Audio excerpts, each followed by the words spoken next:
Hello everyone, how are you all. तो काफ़ी लंबे टाइम के बाद हम दोबारा मिल रहे हैं। मैं श्रुति आपका बहुत बहुत वेलकम करती हूँ आपका अपने चैनल पे जिसका नाम है एडुग्रोन। तो हमारा 11th का सारा ख़त्म हो चुका है सिलेबस। हमने माइक्रो पूरी की पूरी कंप्लीट कर दी, स्टैटिस्टिक्स पूरी की पूरी कंप्लीट कर दी। अब हम करेंगे शुरू फिर से 12th क्लास का सिलेबस, जो हम पहले वन शॉट वीडियोज़ बनाया करते थे। बट इस वन शॉट सीरीज़ में सिर्फ और सिर्फ अब एक चैप्टर में हम पूरा का पूरा ख़त्म कर देंगे चैप्टर, बट उसके क्वेश्चन आंसर्स हम लेटर डिस्कस करेंगे। अब जो हमारी सीरीज़ आई है वन शॉट वाली, उसमें हम सिर्फ और सिर्फ एक शॉट में चैप्टर डिस्कस करेंगे, बट उसके क्वेश्चन आंसर्स हम फिर कभी डिस्कस करेंगे अपनी लेटर सीरीज़ में। तो हम अब स्टार्ट करेंगे क्लास 12th के सब्जेक्ट से। तो इकोनॉमिक्स का तो मैं करवा दूंगी, बट अब मुझे बताओ कि आपका और की तैयारी कैसी चल रही है। आपके जो पिछले एग्जाम्स है जिसमें मैंने आपको बहुत अच्छे से प्रिपरेशन करवाई थी, काफ़ी सारी स्ट्रैटेजीज कही थी कि हमें स्ट्रेस नहीं लेना एग्ज़ाम्स में, अच्छा हमें वाटर पीना है, फ्रूट्स खाने हैं, राइट, हेल्दी रहना है। तो फिर उसको आपने फॉलो किया या नहीं, और आपके मार्क्स कैसे आए अपने टर्म जो हम आपके 2 के एग्जामिनेशंस थे, प्लीज़ हमें कमेंट सेक्शन में बताइए। और एडुग्रोन ने आपकी कैसी हेल्प करी आपकी प्रिपरेशन को बूस्ट करने के लिए, प्लीज़ हमें वो भी बताइए। आपका एक एक मोटिवेशन, आपका एक एक लाइक हमें बहुत मैटर करता है। और आपके वीडियोस, हमारे वीडियोस अगर आपको अच्छे लगे तो प्लीज़ हमारे चैनल को लाइक शेयर सब्सक्राइब कीजिएगा और हमारा बेल आइकन भी प्रेस कीजिएगा। ओके। और अपने जो भी एक्सपीरियंस था आपका एडुग्रोन के साथ, आपको कैसा लगा हमारा टीचिंग स्टाइल, आप चाहते हो कि हम अपने कुछ बदलाव लाएं टीचिंग में, तो प्लीज़ हमें वो सब भी बताइएगा। हम पूरा का पूरा ट्राई करेंगे उसको ठीक करने का। ओके। तो आज से हम शुरू करेंगे अपना 12th क्लास का जो सबसे लेंथीएस्ट चैप्टर, सबसे ट्रिकीएस्ट चैप्टर बच्चे कहते हैं, बट इसको हम इतना सिंपल वे में करेंगे कि आपको ये चैप्टर बिल्कुल ट्रिकी लगेगा ही नहीं। हम स्टार्ट करेंगे नेशनल इनकम अकाउंटिंग से। ये चैप्टर इतना बच्चों को टफ लगता है कि वो छोड़ के चले जाते हैं पूरा का पूरा एग्ज़ाम में। और ये वाला जो हमारा चैप्टर है, ये अकेला चैप्टर, ये सिर्फ और सिर्फ 10 मार्क्स कैरी करता है। 10 मार्क्स बहुत ज़्यादा होते हैं, और इसका 6 मार्क्स का न्यूमेरिकल तो आना ही आना है, और 4 मार्क्स की इसकी जनरली थ्योरी आती है। तो इसके न्यूमेरिकल्स और ये चैप्टर इतना इंपॉर्टेंट है, इतना इंपॉर्टेंट है, तो आपको 10 मार्क्स अच्छे से आपको दिलवा सकता है अगर आप अच्छे से करोगे तो। और कुछ भी नहीं है इस चैप्टर में, हम एक शॉट में आज 2 घंटे में पूरा का पूरा चैप्टर कवर कर देंगे। तो बहुत सिंपल होगा आपके लिए रिवाइज करना, और प्लीज़ आप इसको अच्छे से देखिएगा। So let's start. National income accounting start करें, या अपने आप कुछ अपने एक्सपीरियंसेस बताओगे कमेंट सेक्शन में कि कैसा लगा आपको एडुग्रोन की टीचिंग। ओके। आपको कोई भी अगर सजेशंस देनी है, इम्प्रूवमेंट्स देनी है, तो प्लीज़ हमें बताइएगा। हम पूरी की पूरी ट्राई करेंगे आपको हेल्प करने का और आपकी प्रिपरेशन को और बूस्ट करने का। और 12th क्लास के जो आपके एग्ज़ाम्स हैं बोर्ड्स के, उसको प्लीज़ लाइटली ना लें। उसके बेसिस पे आपका एडमिशन होने वाला है बेस्ट कॉलेजेस में, तो उसको प्लीज़ प्लीज़ लाइटली ना दें। 12th की और 10th के मार्क्स तो बहुत ज़्यादा मैटर करते हैं, बट 10th के एक बार को छूट भी जाएंगे, बट 12th की जो परसेंटेज होगी ना आपकी, वो पूरा बताएगी आपका कि आपने अपनी कैसी परफॉर्मेंस दी, आप स्कूल लेवल पे कैसे बच्चे थे। तो 12th की जो परफॉर्मेंस होगी उसको आपको हमेशा मेंटेन करके रखना है, और अच्छे से अच्छे परफॉर्मेंस देनी है क्लास 12th में, और पढ़ते रहना है एडुग्रोन के साथ, ताकि आपकी प्रिपरेशन अच्छी हो जाए। तो जब का 10 मार्क्स की जो चैप्टर था वो पूरा का पूरा एक शॉट में कवर हो जाएगा। तो इसको प्लीज़ अच्छे से कीजिएगा। जो न्यूमेरिकल्स हम डिस्कस करेंगे, इसको प्लीज़ नोट कर दीजिएगा। और जो मैंने आपको नोट्स प्रोवाइड किए हैं इसमें, जो स्लाइड्स में मैं करूँगी, तो अगर आपको वो चाहिए उसका प्रिंट आउट, तो प्लीज़ हमें वो भी बता दीजिएगा। हम पूरा का पूरा ट्राई करेंगे और एफर्ट्स देंगे आपकी प्रिपरेशन को बूस्ट करने के लिए। और आप जो भी कहोगे, कोई मटेरियल डिमांड करोगे, कोई नोट्स चाहिए आपको, या कुछ भी आपको और चाहिए, कोई एक्स्ट्रा क्वेश्चन चाहिए, तो प्लीज़ हम आपकी पूरी की पूरी हेल्प करेंगे आपकी प्रिपरेशन को बूस्ट करने के लिए। So let's start national income accounting. बहुत आपको मज़ा आने वाला है पूरी की पूरी वीडियो में, और बहुत ज़्यादा इंटरेस्टिंग चैप्टर होगा। So let's start the chapter of national income accounting. Let me open my presentation.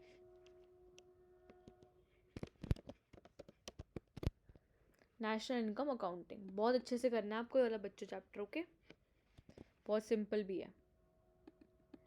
Slide show. National income accounting chapter को स्टार्ट करने से पहले हम एक कोड डिस्कस करेंगे। जैसे कि हमारी स्ट्रैटेजी है, हमने एक रूल अपनाया हुआ है, हमने अपने लास्ट वीडियोस में भी हम काफ़ी टाइम से फॉलो करते आ रहे हैं कि कोई भी चैप्टर को, कोई भी वन शॉट या कोई भी क्वेश्चन आंसर डिस्कस करने से पहले हम एक कोड डिस्कस करते हैं, ताकि आपका माइंड एकदम फ्रेश हो जाए और आप अच्छे से, आपके जो थॉट्स हैं वो बिल्कुल एक तरह के लगे, और आप इस पर फोकस कर पाओ जो हम पढ़ा रहे हैं। ओके। और सिर्फ पढ़ाई आपके दिमाग में ना घुसे और आप काफ़ी सारे और अच्छे अच्छे थॉट्स भी कैरी करो आपके दिमाग में और पॉजिटिविटी आपको आसपास लगे। तो आज का थॉट है, sometimes you never know the value of a moment until becomes a memory. हमें कभी कभार पता नहीं चलता कि जो एक मूवमेंट है, जो हम बातें कर रहे हैं, वो कभी कभी यादें बन जाएंगी, राइट। आप तभी कहते हैं कि आप हर एक मोमेंट को एंजॉय करो, क्योंकि जो मूवमेंट है वो आपकी जो आप पास्ट में देखोगे, सारे के सारे मूवमेंट क्या हो जाएंगे, आपकी मेमोरी बन जाएंगी ऑब्वियसली। तो जो मेमोरी बननी है इस मोमेंट को, तो हर एक मेमोरी हमारी अच्छी होनी चाहिए। हम चाहेंगे कि हमारी हर एक मेमोरी जो है वो अच्छी हो, राइट। तो प्लीज़ अपने कोई, जब भी अपने फ्रेंड्स के साथ जाते हो, आप खाते हो, आप कुछ भी ट्रिप पे जाते हो, अच्छी अच्छी मेमोरीज बनाओ, ताकि जब भी आप अपने पिछले टाइम को याद करो, आपके दिमाग में सिर्फ और सिर्फ अच्छी बातें आएँ, और आपकी जो मूवमेंट, ये हम बातें कर रहे हैं, ये भी मूवमेंट है, ये टाइम बीतता जा रहा है, वो अच्छी अच्छी मेमोरीज में कन्वर्ट हो और कोई बुरी बुरी मेमोरी ना हो। तो पढ़ाई के साथ हमें पे पढ़ाई करनी है, और खेलने के समय पे, घूमने के समय पे, खाना जो भी आप काम करते हो इंजॉय के लिए, उसके समय पे सिर्फ और सिर्फ वो वाली एक्टिविटी करनी है, राइट। तो ये वाला था आज आपका थॉट। तो without wasting any further time हम स्टार्ट करते हैं नेशनल इनकम अकाउंटिंग का chapter. Let's start with introduction. Unlimited and recurring bonds are human beings have read the production process, a continuous process. In this process, different factors of production and land, labor and capital are combined together for production of goods and services. तो जो हमारी human being की bonds होती है वो क्या होती हैं, अनलिमिटेड। अनलिमिटेड, एक बॉन्ड पूरी होगी, दूसरी बॉन्ड आ जाएगी। हमने वापस से डिमांड करी अपने कि हमें एक फ़ोन चाहिए, फ़ोन आ जाएगा तो हमारी डिमांड होगी कि हमें लैपटॉप चाहिए, लैपटॉप आ जाएगा तो हमारी तीसरी डिमांड होगी कि हमें एक कार चाहिए। तो जो हमारी बॉन्ड्स हैं वो आती रहती हैं, वो अनलिमिटेड बॉन्ड्स हैं। तो ये जो प्रोसेस है ह्यूमन बींग्स का और बॉन्ड्स का, ये एक कंटिन्यूस प्रोसेस है, ये बार बार चलता रहता है प्रोसेस। और इसमें क्या होते हैं, different factors of production combine करते हैं। अब डिफरेंट फैक्टर्स ऑफ प्रोडक्शन कौन से हैं, लैंड, लेबर, कैपिटल, जिस पे हम बैठे हुए हैं, ये लैंड होती है। जो उस पर वर्कर्स काम करते हैं वो उसकी लेबर है। कैपिटल का मतलब होता है हमारा अब तक हमने कितनी वेल्थ एक्यूमुलेट करके रखी है। और इंटरप्राइज का मतलब होता है जो हमारी एक्सपर्टीज़ है, जो इंटरप्रेन्योर होता है, जो जिसके आइडियाज़ आते हैं दिमाग से, क्योंकि हमें बिजनेस करना है। जो ये इंटरप्रेन्योर बैठा है उसको बिजनेस करना है, तो बिजनेस करने के लिए हमें ऐसा बिजनेस माइंड चाहिए जिससे हमारा बिजनेस बहुत अच्छे से ड्राइव हो सके। तो वो बिजनेस माइंड हमें प्रोवाइड करेगा इंटरप्रेन्योर। तो इन सारे के सारे फैक्टर्स को हम कंबाइन कर देंगे किसके लिए, ताकि हमारी प्रोडक्शन हो सके गुड्स और सर्विसेज की। फर्म्स प्रोड्यूस करते हैं goods and services. Firms produce goods and services for the collective efforts of factors of production supplied by the household sector. Firms make payment to the factors of production in the form of rent, wages, interest and profit known as factor payment. तो firms जो होते हैं वो क्या करते हैं, firms payment करते हैं किसको, फैक्टर्स ऑफ प्रोडक्शन को हमारी पेमेंट होती है। फैक्टर्स ऑफ प्रोडक्शन का मतलब लैंड, लेबर, कैपिटल और एंटरप्रेन्योरशिप को पेमेंट होती है। किसकी फॉर्म में, हम रेंट, लैंड को क्या देंगे, अगर हम किसी की लैंड यूज़ कर रहे हैं हम उसे क्या देते हैं, रेंट। लेबर को क्या मिलता है, उसकी तनख्वाह मिलती है, उसके वेजेस। और कैपिटल को क्या मिलता है, हम इंटरेस्ट देते हैं। और एंटरप्रेन्योर जो धंधा कर रहा है, जो बिजनेस कर रहा है, उसे क्या मिलता है, प्रॉफिट। तो उसकी जो उसको उसकी फॉर्म में मिल जाता है रेंट, वेजेस, इंटरेस्ट और प्रॉफिट। उसे हम कहते हैं क्या, फैक्टर इनकम। तो जो उसको रिसीव हुआ, फर्म्स जो फैक्टर पेमेंट करते हैं उस हाउस होल्ड्स को, उसे हम कहते हैं factor income. The house hold sector spends this money in the purchase of goods and services produce by the firms. तो हाउस होल्ड सेक्टर क्या करता है, जो उसको पेमेंट रिसीव होती है उसको स्पेंड कर देता है purchase of goods and services पे। और उन्हें कोई मटेरियल कंज्यूम करना है या कोई गुड्स एंड सर्विसेज बनानी है, तो उस पर वो वाला जो खर्चा है वो परचेज कर लेता है, राइट। तो इनकम जो होती है वो क्या करती है, फ्लो करती है। फर्स्ट इनकम फ्लो करती है, इनकम फर्म्स से हाउस होल्ड्स पे, फैक्टर पेमेंट्स पे। पहले जो इनकम होगी वो फ्लो करेगी कहाँ पे, फर्म्स से हाउस होल्ड्स पे। जो इनकम होती है हमारी, ये कंटिन्यूस प्रोसेस है, ये फ्लो करती रहती है एक से दूसरी जगह। तो फर्स्ट इनकम फ्लो करेगी इनकम से हाउस होल्ड से, और नेक्स्ट करेगी फ्लो हाउस होल्ड से फर्म्स पे। यहाँ पे करेगी in the form of factor payments. और जब हाउस होल्ड्स टू फॉर्म्स करेगी तो वो करेगी in the form of factor incomes. तो ऐसा जो हमारा प्रोसेस है वो चलता रहता है continuously in the form of consumption expenditure.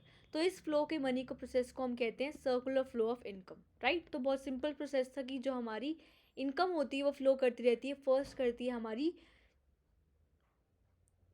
Firms to house holds, और सेकेंड जो हमारी इनकम फ्लो करेगी वो करेगी हाउस होल्ड से फर्म्स पे। तो फर्म्स से जो हाउस होल्ड पे हमारी इनकम फ्लो करती है उससे हम कहते हैं फैक्टर पेमेंट्स, और जो हाउस होल्ड से फर्म पे करती है उससे हम कहते हैं क्या, कंजम्पशन एक्सपेंडिचर। इस पूरे प्रोसेस को हम कहते हैं circular flow of income. Simple easy है ना ये। Meaning of circular flow of income, it refers to the cycle of generation of income in the production process, its distribution among the factors of production, and finally its circulation among the households to firms in the form of circular consumption। तो इसमें हमने क्या किया है, जो circular flow of income है इसका meaning है कि ये एक साइकिल है जनरेशन ऑफ इनकम की। प्रोडक्शन जो हमारा प्रोसेस हो रहा है उसमें एक साइकिल है जनरेशन ऑफ इनकम की, उसको हमने डिस्ट्रीब्यूट करना है among the factors of production. पहले जनरेट होगी इनकम, जनरेट होने के बाद क्या होगी, इनकम हमारी डिस्ट्रीब्यूट होगी हमारी फैक्टर्स ऑफ प्रोडक्शन में, और डिस्ट्रीब्यूट होने के बाद हमारी क्या होगी, इनकम सर्कुलेशन होगा हमारे फैक्टर्स ऑफ प्रोडक्शन का। पहले जनरेट होगी, फिर डिस्ट्रीब्यूट होगी, और फिर उसका होगा डिस्ट्रीब्यूशन। डिस्ट्रीब्यूशन कैसे होगा, सर्कुलेट होगी हमारी इनकम हाउस होल्ड से फर्म्स की तरफ। किसकी फॉर्म में, सर्कुलर कंजम्पशन की फॉर्म में। और expenditure on goods and services produced by them of circular flow of income, there are 3 different phases in the circular flow of income। तो circular flow of income के 3 phases हैं। First होता है हमारा generation, जब जिसमें हम अपनी इनकम को जनरेट करते हैं। सेकेंड फेज हो जाएगा हमारा डिस्ट्रीब्यूशन फेज, और थर्ड फेज हो जाएगा हमारा जो इनकम को हम जनरेट करते हैं वो वाला phase. Generation phase is the phase in which forms produce goods and services with the help of factor services.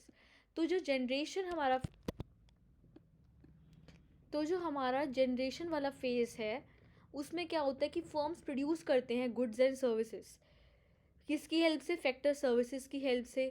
तो हमारा फर्स्ट फेज़ ये था कि जो हमारे फर्म्स होते हैं वो प्रोड्यूस करते हैं गुड्स एंड सर्विसेज को। नेक्स्ट फेज़ आ जाएगा हमारा डिस्ट्रीब्यूशन फेज़। डिस्ट्रीब्यूशन फेज़ में हमारा क्या होता है, the flow of factor income from firms to households. इसमें होता है हमारी फैक्टर इनकम फ्लो करती है फर्म्स से हाउस होल्ड्स की तरफ। और थर्ड फेज जो डिस्पोजल फेज है वो होता है हमारा, the factor income received by the factors of production is spent on the goods and services produced by the firms. तो उसमें क्या होता है, जो हमारी फैक्टर इनकम रिसीव होती है फैक्टर्स ऑफ प्रोडक्शन के द्वारा, फैक्टर्स ऑफ प्रोडक्शन मतलब लैंड, लेबर, कैपिटल और इंटरप्राइज, वो स्पेंड हो जाती है गुड्स एंड सर्विसेज। जो फर्म्स ने गुड्स एंड सर्विसेज प्रोड्यूस करे उसको ख़रीदने में ये सब चीज़ें ख़त्म हो जाती हैं। तो इस वे में क्या होता है, हमारी इनकम जो जनरेट होती है इन द प्रोडक्शन प्रोसेस, जो प्रोडक्शन प्रोसेस में हमारी इनकम जनरेट होती है वो फिर आ जाती है हमारी प्रोडक्शन यूनिट्स के पास, और जो हमारा साइकिल है वो हो जाती है हमारी कंप्लीट। तो ये था हमारा सर्कुलर फ्लो ऑफ इनकम। तो बहुत सिंपल कंसेप्ट था ये वाला, ये आपको पूरा का पूरा लर्न करना है, इसमें कुछ समझाने वाला इतना नहीं है, बट ये पूरा का पूरा लर्निंग में जाएगा आपका। Next is stock and flow, बहुत इंपॉर्टेंट है ये वाला, इसके बहुत ज़्यादा क्वेश्चंस आते हैं इसके एग्जाम्स में, तो इसको आपको बहुत अच्छे से करना है।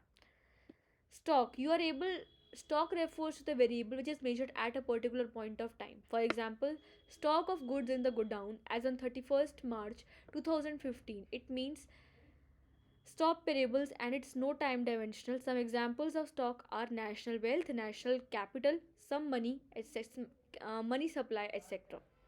तो स्टॉक का मतलब होता है ऐसा वेरिएबल जिसको हम मेजर करते हैं एक पर्टिकुलर पॉइंट ऑफ टाइम में।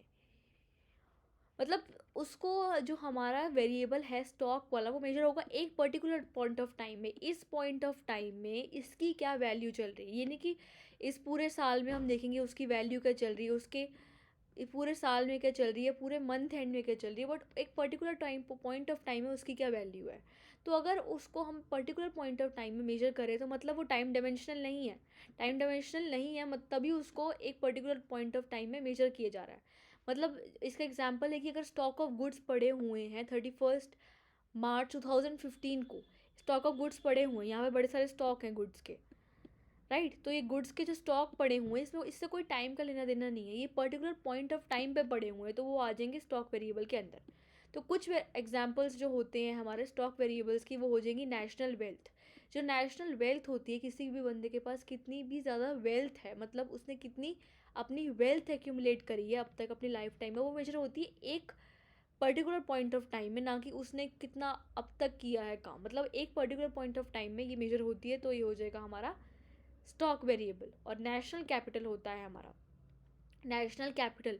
नेशनल कैपिटल भी हमारा एक स्टॉक कंसेप्ट है, क्योंकि ये एक पर्टिकुलर पॉइंट ऑफ टाइम पे मेजर होता है।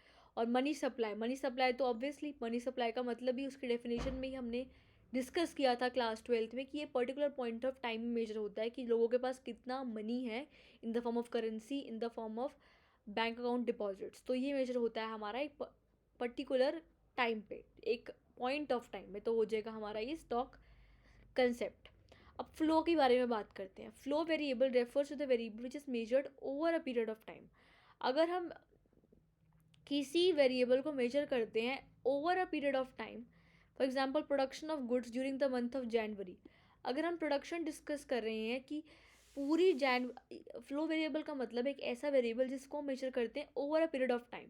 इसको हमने मेजर किया था at a point of time, but जो फ्लो वेरिएबल है वो मेजर होगा over a particular period of time. Like पूरे हमारे 12 मंथ्स में उसकी क्या क्या प्रोडक्शन रही। जो हमारा स्टॉक वेरिएबल था वो टाइम डायमेंशनल नहीं था, बट फ्लो वेरिएबल हमारा क्या है, टाइम डायमेंशनल है। इसको फ़र्क पड़ता है कि हमारी पूरी मंथ में क्या क्या सेल्स हुई, पूरे मंथ में हमारा क्या क्या रेवेन्यू आया, पूरी मंथ में हमारी क्या क्या डिमांड रही। राइट, वो मंथ भी हो सकता है, पूरा ईयर भी हो सकता है। राइट, तो ये हो जाएगा हमारा कौन सा वेरिएबल, फ्लो वेरिएबल। जैसे हमारा इसका एग्जाम्पल हो जाएगा production of goods during the month of जनवरी। पूरी जनवरी के महीने में, ये पूरा जैन का महीना है, उसमें कितनी प्रोडक्शन हुई गुड्स की।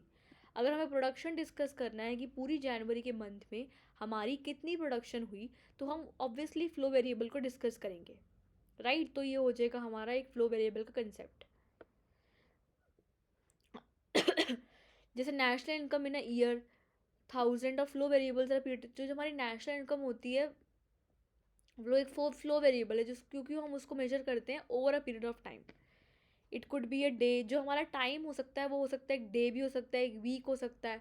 ज़रूरी नहीं सिर्फ और सिर्फ एक मंथ होगा, एक वीक हो सकता है, एक डे हो सकता है। तो फ्लो वेरिएबल टाइम डायमेंशनल होता है, क्योंकि उसको मेजर करते हैं over a period of time.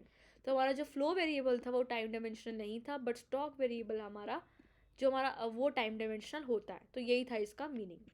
अब हम डिस्कस करेंगे सर्कुलर फ्लो ऑफ के टाइप्स। जो हमने सर्कुलर फ्लो ऑफ इनकम यहाँ पे पढ़ा, उसको हम यहाँ पे इसके टाइप्स डिस्कस करेंगे। Types of circular flow of income and money flow. तो फर्स्ट टाइप है इसका real flow. Real flow refers to the flow factor services from households to firms in the corresponding flow of goods and services from firms to households।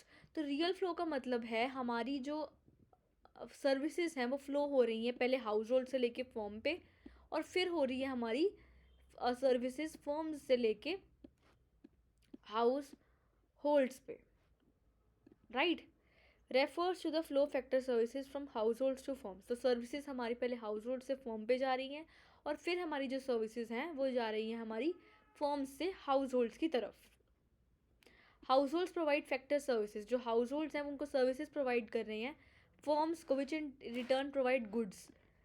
तो house holds जो है वो services provide कर रहे हैं goods firms को, और firms in turn में क्या प्रोवाइड कर रही हैं, उनको गुड्स एंड सर्विसेज प्रोवाइड कर रही हैं एज अ रिवॉर्ड। जो उन्होंने सर्विस दी उसका रिवॉर्ड प्रोवाइड कर रही हैं वो हमारी फर्म्स। बट उसके बाद क्या हो रहा है, हमारी जो सर्विसेज हैं उसमें फर्म्स और हाउस होल्ड्स डील कर रहे हैं।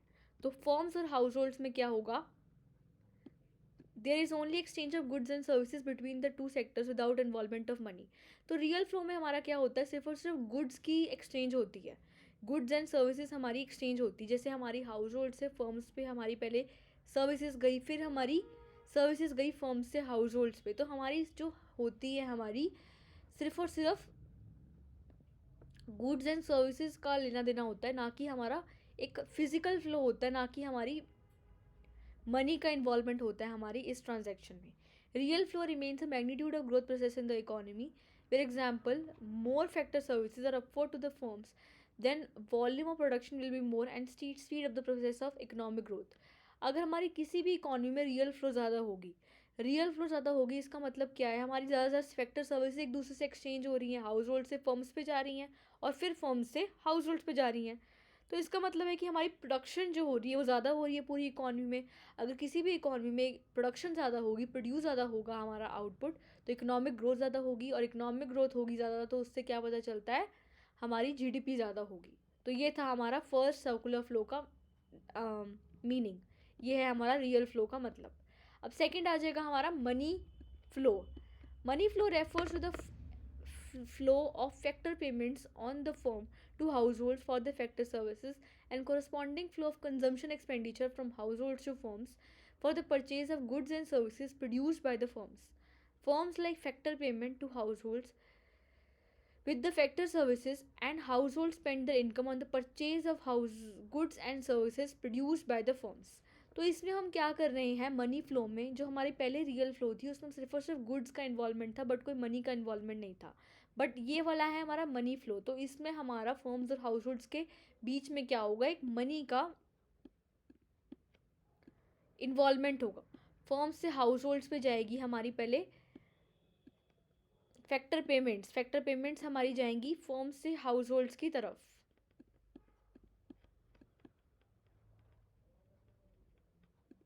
फर्म्स ने कुछ फैक्टर पेमेंट्स प्रोवाइड करी, कुछ सर्विसेज प्रोवाइड करी हाउस होल्ड्स को, तो उससे हम कहते हैं फैक्टर सर्विसेज के लिए पहले हमारे यहाँ पे जाएंगी फैक्टर पेमेंट्स, और उसके बाद हाउस होल्ड से फर्म्स पे हमारा ट्रांसफ़र होगा हमारा कंजम्पशन एक्सपेंडिचर।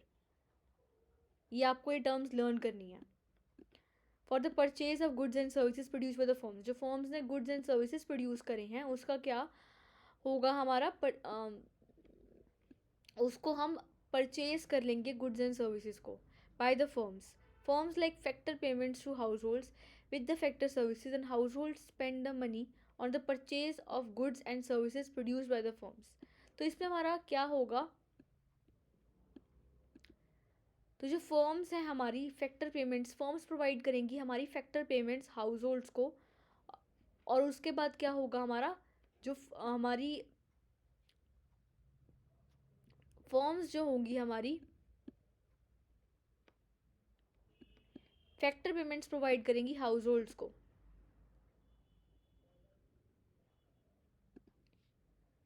फर्म्स प्रोवाइड करेंगी हमारी फैक्टर पेमेंट्स हाउस होल्ड्स को, और उसके बाद क्या करेंगी, हाउस होल्ड्स प्रोवाइड करेंगी, हाउस होल्ड स्पेंड करेगी अपनी इनकम, जो उसको इनकम रिसीव हुई सब प्रोवाइड कर करके सर्विसेज को, उसको वो स्पेंड करेगी हाउस होल्ड्स को, जो हमने परचेज करने गुड्स एंड सर्विसेज को, जो फॉर्म से प्रोड्यूस करी है गुड्स एंड सर्विसेज को, उनको परचेज करने के लिए। तो हमारी इसमें क्या हो रही है, मनी ट्रांसफ़र हो रही है, पहले हाउस फॉर्म से हाउस होल्ड्स में, और फिर हो रहा है हमारा हाउस होल्ड से फर्म्स पे, फर्म्स से हाउस होल्ड्स पे ट्रांसफ़र हो रहा है हमारा consumption factor payments, then household से फर्म्स पे हमारा ट्रांसफ़र हो रहा है हमारा कंजम्पशन एक्सपेंडिचर। तो ये था हमारा मनी फ्लो का concept.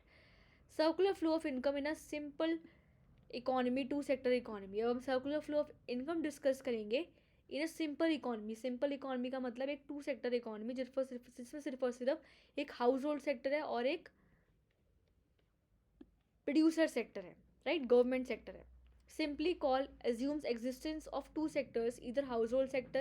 In the firm sector, households are the owners of factors of production and consumers of goods and services, and firms produce goods and services and sell them to the household in the simplest form of closed economy, in which there is no government and foreign trade. तो इसमें हमारी simple economy का मतलब एक ऐसी economy जिसमें सिर्फ और सिर्फ दो सेक्टर्स हैं। दो सेक्टर्स में एक सेक्टर हो सकता है हमारा हाउस होल्ड सेक्टर, और हाउस होल्ड्स का मतलब होता है वो ओनर्स हैं फैक्टर्स ऑफ प्रोडक्शन के, और कंज्यूमर्स हैं गुड्स एंड सर्विसेज के। फर्म्स जो है वो प्रोड्यूस करती हैं गुड्स एंड सर्विसेज को एंड सेल डम टू द हाउस होल्ड्स। जो फर्म्स ने गुड्स एंड सर्विसेज प्रोड्यूस किए उसको हाउस होल्ड्स को बेच देती है इस सिंपल इकॉनमी में।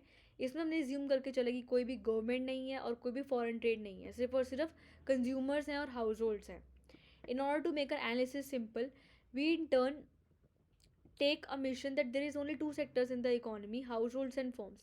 It means that there is no comment on the foreign sector. In sector supplies factor services only to firms. The firm is higher factor services only from households. तो इसमें सिर्फ और सिर्फ हमने दो फैक्टर एज्यूम करके चले हैं, एक हाउस होल्ड है हमारा सेक्टर, राइट, और दूसरा है हमारा फर्म्स है हमारा दूसरा सेक्टर। तो जो हमारे दो फैक्टर्स हैं, इसमें हमने एज्यूम करके चला है कि कोई फॉरेन सेक्टर नहीं है और कोई भी हमारा गवर्नमेंट सेक्टर नहीं है। तो फर्म जो है हमारी, जो सर्विसेज है वो हायर करेगा सिर्फ और सिर्फ हाउस होल्ड से, और जो हाउस होल्ड्स है वो प्रोड्यूस करेंगी गुड्स एंड सर्विसेज को सिर्फ और सिर्फ फर्म्स के लिए। तो इन दोनों में सिर्फ और सिर्फ ट्रांजेक्शन होगी। Households to see factor income for the services and spend the entire income. जो हाउस होल्ड्स है अपनी सारी सारी इनकम स्पेंड कर देगी जो फर्म्स ने आउटपुट बनाया उसको खरीदने के लिए, और फर्म्स भी सारा का सारा वो आउटपुट उनको ही बेचेंगी, हाउस होल्ड्स को। तो इसमें कोई भी सेविंग्स नहीं है, इकॉनमी में जितना भी कंज्यूम हुआ वो सारा का सारा खर्च हो जाएगा, एंड हाउस होल्ड्स भी कुछ सेव नहीं कर रहे हैं अपनी अपनी उसका अपनी जो भी उनको इनकम रिसीव हो रही है उससे भी कुछ ना कुछ सेविंग नहीं हो रही है, तो उसको कोई भी प्रॉफिट्स नहीं हो रहे हैं और कुछ भी कंज्यूम नहीं किया जा रहा है। तो ये सिंपल इकोनॉमी की बात हो रही है। अब हम डिस्कस करेंगे basic concepts of macro economics. Domestic territory हमारा फर्स्ट कंसेप्ट है। Domestic territory is very important concept in national income accounting. In layman's language, domestic territory means the political frontiers of a country. However, for the purpose of national income accounting, it is used as a wider sense. Addition to the political frontiers includes ships and aircrafts owned and operated by normal residents. तो domestic territory का मतलब है political frontiers of a country. अगर हम India की बात करें तो मतलब जितनी भी इंडिया, ये इंडिया का मैप है, राइट, ये इंडिया का मैप है। तो इस पे जितनी भी हमारा ये वाला जो एरिया होगा ये भी डोमेस्टिक टेरिटरी के अंदर आएगा, और ये वाला एरिया जितने भी हमारे स्टेट्स तो आएंगे ही आएंगे, बट जो पॉलिटिकल फ्रंटियर्स है उसकी बॉर्डर को भी जो एरिया छू रहा है वो आ जाएगा हमारा डोमेस्टिक टेरिटरी के अंदर। तो डोमेस्टिक टेरिटरी का मतलब यही होता है कि किसी भी कंट्री के पॉलिटिकल फ्रंटियर्स, मतलब उसका पॉलिटिकल कितना एरिया उस पर कैरी होता है। अगर हम अपनी इंडिया की बात करें तो उसके जो ओशंस होंगे हमारे, इंडियन ओशन, वो भी हमारा डोमेस्टिक टेरिटरी के अंदर आएगा क्योंकि वो इंडिया का ही पार्ट है। तो वो हो जाएगा हमारा इसका मीनिंग। तो हम नेशनल इनकम के जो न्यूमेरिकल्स हैं उसको डिस्कस करने से पहले पहले हम डोमेस्टिक टेरिटरी का मतलब समझ रहे हैं, क्योंकि जो डोमेस्टिक टेरिटरी है, नॉर्मल रेजिडेंट्स है, सिटीजनशिप है, रेजिडेंशियलशिप है, ये सब कंसेप्ट बहुत इंपॉर्टेंट हैं, आपके एग्जाम्स में पूछे जा सकते हैं। तो लेमैन्स लैंग्वेज अगर हम डोमेस्टिक टेरिटरी की बात करें तो मतलब पॉलिटिकल फ्रंटियर्स, जितना भी एरिया हमारे पूरी की पूरी इंडिया में है, चाहे वो वाटर की बात हो चाहे वो लैंड की बात हो, तो वो आ जाएगा हमारा नेशनल इनकम के अंदर। In wider sense it refers the political frontiers, it also include ships and aircrafts. तो इसका मतलब यही होगा कि शिप्स और एयरक्राफ्ट्स भी इसमें इंक्लूड होंगे।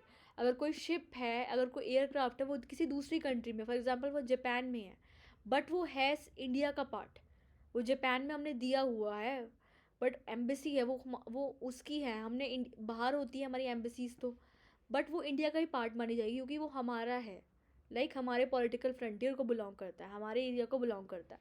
तो अगर कोई भी शिप्स और एयरक्राफ्ट्स हैं वो किसी नॉर्मल रेजिडेंट्स ने ऑपरेट करे हैं, वो भी हमारी डोमेस्टिक टेरिटरी के अंदर आएगी। अब डोमेस्टिक टेरिटरी के अंदर क्या क्या चीज़ें आती हैं? It include ships and aircrafts owned operated by normal residents between 2 और more countries. For example, planes operated by Air India between Russia and Japan. अगर प्लेन्स ऑपरेट किए जा रहे हैं एयर इंडिया ने, एयर इंडिया किसकी है? इंडिया की। तो अगर वो रशिया और जापान के बीच में कोई उसमें फ़्लाइट में इंडियन प्लेन चल रहा है तो वो भी हमारी डोमेस्टिक टेरिटरी के अंदर आएगा। Example of territory of India, similarly planes are played by the Singapore Airways. अब जो अगर प्लेन्स हैं वो किसने करे हैं? Singapore Airways. अगर इंडियन प्लेन्स चल रहे हैं, अगर सिंगापुर एयरवेज में जापान और इंडिया के बीच में कुछ प्लेन चल रहे हैं, तो ये वाले जो प्लेन्स हैं वो किसके हैं? सिंगापुर के। ये कोई इंडियन प्लेन्स नहीं है। तो ये जो प्लेन्स होंगे वो पार्ट होंगे हमारे डोमेस्टिक टेरिटरी ऑफ सिंगापुर के, ना कि हमारी डोमेस्टिक टेरिटरी ऑफ इंडिया के। अब जो हमारी सिंगापुर फिशिंग वेसल्स चल रही हैं, तो national gas rings and floating platform operated between the residents of a country international waters, they have exclusive right of operation. For example, fishing boats operated by Indian fishermen in the international waters of Indian Ocean will be considered a part of Indian embassies and military establishment of a country located abroad. For example, Indian embassy in Russia is a part of domestic territory of India. तो कोई भी हमारी अगर वो है natural gas rigs है या तो floating platform operated by the residents of a country, अगर कोई भी फ्लोटिंग प्लेटफॉर्म्स हैं या तो नेशनल गैस के रिग्स बने हुए हैं किसी इंटरनेशनल वाटर में, बट वो हमारी इंडिया को बिलोंग करते हैं तो वो आ जाएगी हमारी डोमेस्टिक टेरिटरी के अंदर। Exclusive rights operation, for example fishing boats operate by Indian fisherman. अगर कोई फिशिंग बोट्स ऑपरेट हो रही हैं इंडियन फिशरमैन के द्वारा, मतलब बोट्स चल रही हैं बट उसको ऑपरेट करने वाला एक इंडियन फिशरमैन है, इंटरनेशनल वाटर्स में चल रही है या तो इंडियन ओशन के वाटर में चल रही है, बट उसको ऑपरेट करने वाला हमारा इंडिया का आदमी है, तो वो उसको कंसीडर करेंगे हम डोमेस्टिक टेरिटरी के अंदर। सिमिलरली जो एम्बेसीज होती हैं, हमारी भी देश में किसी और की एम्बेसी है, हमारे देश में बाहर की जापान की एम्बेसी है, फ्रांस की एम्बेसी है, तो जो एम्बेसीज होती हैं वो तो हमारे अंदर तब हेल्प करने के लिए लोगों की, अगर उनको वहाँ पे जाना है उस कंट्री में, राइट। बट अगर हम हमारी कंट्री की एम्बेसी किसी दूसरे कंट्री में, हमारी कंट्री की एम्बेसी अगर यूएसए में है तो वो है तो हमारी कंट्री की, तो बट वो हमने दूसरी कंट्री में इसलिए दिया ताकि अगर किसी भी फॉरेनर को इंडिया में विजिट करना है तो उसको हेल्प हो जाए और उसका वीज़ा और जो भी पासपोर्ट होता है वो सही से अप्रूव हो जाए, राइट। तो जो एम्बेसीज होती हैं वो भी हमारी पार्ट होती हैं डोमेस्टिक टेरिटरी की। जो मिलिट्री इस्टेब्लिशमेंट्स है वो भी हमारी इंडिया का पार्ट है। तो ये सब अगर इंडियन एम्बेसी रशिया में है तो वो भी हमारी इंडियन एम्बेसी इंडिया का ही पार्ट मानी जाएगी, ना कि रशिया का। तो ये थे हमारे डोमेस्टिक टेरिटरी का मतलब। तो डोमेस्टिक टेरिटरी क्लियर हो गया। अब हम डिस्कस करेंगे नॉर्मल रेजिडेंट्स का meaning. Normal residents of a country for centimeter institution whose order right in the country and whose center of economic interest also lies in the country. Normal residents include both individuals and institutions. Center of economic interest implies two things. Resident leaves look at me in the domestic territory. It carries out the economic territories of earning, spending, and accumulation from that location, or not included in the category of normal residents, foreign tourist या visitors. Okay, तो normal residents का मतलब होता है, अगर हम किसी भी आदमी को नॉर्मल रेजिडेंट कह रहे हैं तो उसके दो मीनिंग्स हैं। सिर्फ और सिर्फ ये नहीं कि वो इंडिया में रहता है तो वो नॉर्मल रेजिडेंट बन गया। इंडिया में रहना तो मस्ट है उसके लिए, वो इंडिया में रह तो रहा है, but centre of economic interest मतलब वो खर्च भी उधर कर रहा है और कमा भी उधर रहा है। कुछ लोग होते हैं वो रहते बाहर है बट उनका जो खर्चा और जो रहते हैं इंडिया में बट जो खर्चा वगैरह है वो सारा बाहर करते हैं और कमाते भी बाहर हैं, तो वो उसका पार्ट नहीं माने जाएंगे नॉर्मल रेजिडेंट ऑफ इंडिया का। नॉर्मल रेजिडेंट का मतलब उनको रहना भी वहीं चाहिए और जो कमा रहे हैं और जो अपने पैसे को उड़ा रहे हैं मतलब खर्चा कर रहे हैं वो भी उसी कंट्री में होना चाहिए, अगर नॉर्मल रेजिडेंट ऑफ इंडिया उनको डेफिनेशन में आना है तो। Is that country domestic territory में नॉर्मल रेजिडेंट्स में इंडिविजुअल्स भी आएंगे और हमारे इंस्टीट्यूशंस भी आएंगे। सेंटर ऑफ इकोनॉमिक इंटरेस्ट का मतलब है, दो मतलब है इसका। सेंटर तो हमारी जो सेंटर ऑफ इकोनॉमिक इंटरेस्ट का मतलब है जो उसकी इकोनॉमिक एक्टिविटीज़ है अर्निंग की, या तो एक्यूमुलेशन ऑफ वेल्थ है, या तो स्पेंडिंग की, वो उसी कंट्री में हो रही है जहाँ पे वो जिसका वो नॉर्मल रेजिडेंट कहला रहा है, तो उसको हम इंक्लूड करेंगे नॉर्मल रेजिडेंट्स की कैटेगरी में। अब कुछ जो होते हैं हमारे नॉर्मल रेजिडेंट की कैटेगरी में नहीं आते, वो हैं हमारे ये वाले examples. Foreign tourist visitors visit the country for creation of holidays. अगर हमारे कुछ फॉरेनर्स आ रहे हैं हमारी कंट्री में, वो हॉलीडेज़ के लिए आ रहे हैं, कुछ लोग हमारी कंट्री में ताजमहल देखने आते हैं, हमारी कंट्री में गोवा घूमने आते हैं, तो वो सब जो लोग हैं वो नॉर्मल रेजिडेंट का पार्ट नहीं है। वो कमा और खा तो इधर नहीं है कुछ टाइम के लिए, बट वो इंडिया का पार्ट नहीं है, वो रहते इधर नहीं है नॉर्मली, तो वो आ जाएंगे हमारे नॉर्मल रेजिडेंट्स के डेफिनेशन में इंक्लूड नहीं होंगे। For the creation of holidays, medical treatment etcetera, sports conferences, अगर कोई स्पोर्ट्स कॉन्फ्रेंसेज हो रही है हमारी कंट्री में, फॉरेनर्स उसे विजिट कर रहे हैं, तो वो हमारी जो लोग होंगे वो हमारी नॉर्मल रेजिडेंट्स का पार्ट नहीं होंगे।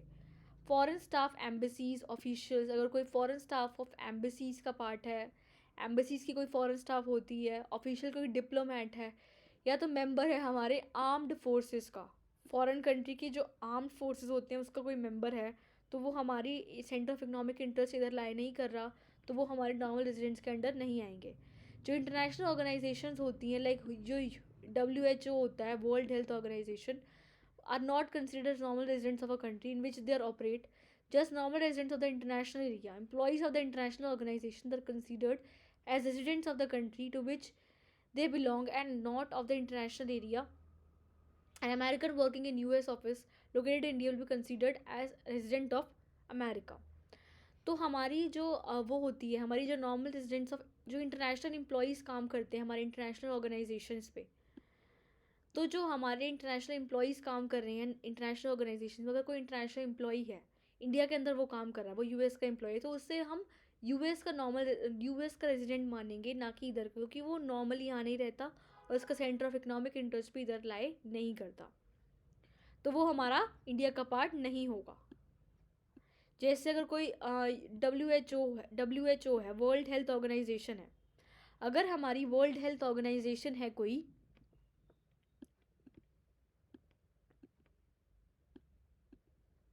जो हमारी वर्ल्ड हेल्थ ऑर्गेनाइजेशन है विच दे बिलोंग, तो उसको भी हम नॉर्मल रेजिडेंट में इंक्लूड नहीं करते, क्योंकि वो किसी एक कंट्री की नहीं है, बट वो सारी सारी कंट्रीज़ की कंबाइंड बनी हुई है एक ऑर्गेनाइजेशन, राइट। वो एक इंस्टीट्यूशन है, वो एक ऑर्गेनाइजेशन है, वो किसी एक कंट्री से बिलोंग नहीं करती, तो वो उसको हम किसी एक कंट्री का नॉर्मल रेजिडेंट नहीं मान सकते। अब सेकंड आ जाएगा, अगर अमेरिकन्स काम कर रहे हैं हमारे यूएन, हमारी कंट्री में कोई ऑफिस है, उसमें अमेरिकन्स काम कर रहे हैं, कोई ऑफिस है वहाँ पे अमेरिकन्स काम कर रहे हैं, तो उसको हम अमेरिका का नॉर्मल रेजिडेंट मानेंगे, ना कि इधर का, क्योंकि वो काम इधर तो वैसे ही कर रहे हैं, बट वो रेजिडेंट्स तो उधर के हैं ना, रहते उधर हैं और कमा भी और खर्चते उधर हैं, बॉर्न भी उनका उधर हुआ था जन्म, तो उसको हम जो रेजिडेंट्स हैं वो मानेंगे नॉर्मल रेजिडेंट्स ऑफ यूएसए, ना कि इधर के नॉर्मल रेजिडेंट्स मानेंगे। ओके, क्लियर हो गया वाला कंसेप्ट।